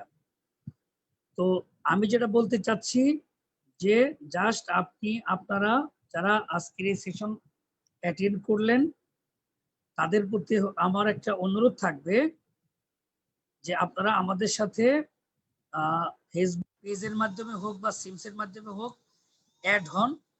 আমি যেটা বলতে চাচ্ছি যে ডেভেলপমেন্ট আপনাদের করতে হবে, মানে আমাদেরকে করতে হবে। We need development. So development যদি করতে হয় তাহলে আপনাকে একটা কমিউনিটির মধ্যে থাকতে হবে, যে কমিউনিটি আপনাকে হেল্প করবে এগিয়ে যাওয়ার জন্য। তো সো এই কমিউনিটির হেল্পের জন্যই মূলত আমাদের এই আয়োজন। আর একটা জিনিস মনে রাখবেন যে আপনি আমার কাছে ফোন করলে বা সিমসে, আমি শেয়ার করেছি আমার লিঙ্ক, ফেসবুক পেজের লিঙ্কটা, আপনি সিমসের সাথে আসলে আপনি পেমেন্ট করতে, বিষয়টা এরকম না। এটা একটা সংগঠন, এটা হলো সেলফ ডেভেলপমেন্ট সংগঠন বা হোলিস্টিক ডেভেলপমেন্টের একটা সংগঠন। এই প্রতিষ্ঠানের মাধ্যমে সবাইকে সেলফ ডেভেলপমেন্টের জন্য কাজ করে ইসমাইল ওরা। সো আশা করি সবাই ভালো থাকবেন, আমার জন্য দোয়া করবেন, আমিও সবার দোয়া চাই। আর যারা ফেসবুকে ফ্রেন্ড রিকোয়েস্ট পাঠাবেন তারা ইনবক্স করবেন, কারণ আমি পরিচয় না জেনে আসলে কনফার্ম করতে পারি না। ইসমাইল, আর আবারও বলছি, গুগলে গিয়ে জে আলী বুক সার্চ দিলে আপনি বইগুলো পাবেন। এটা প্রত্যেকটা বই আমার হলো ক্যারিয়ার কনসার্ন। তো আপনার হচ্ছে ফেসবুকের এটা লিংকটা হচ্ছে শেয়ার করে দেওয়া হয়েছে হচ্ছে আপনার চ্যাট বক্সে, আশা করি সবাই দেখতে পাচ্ছেন।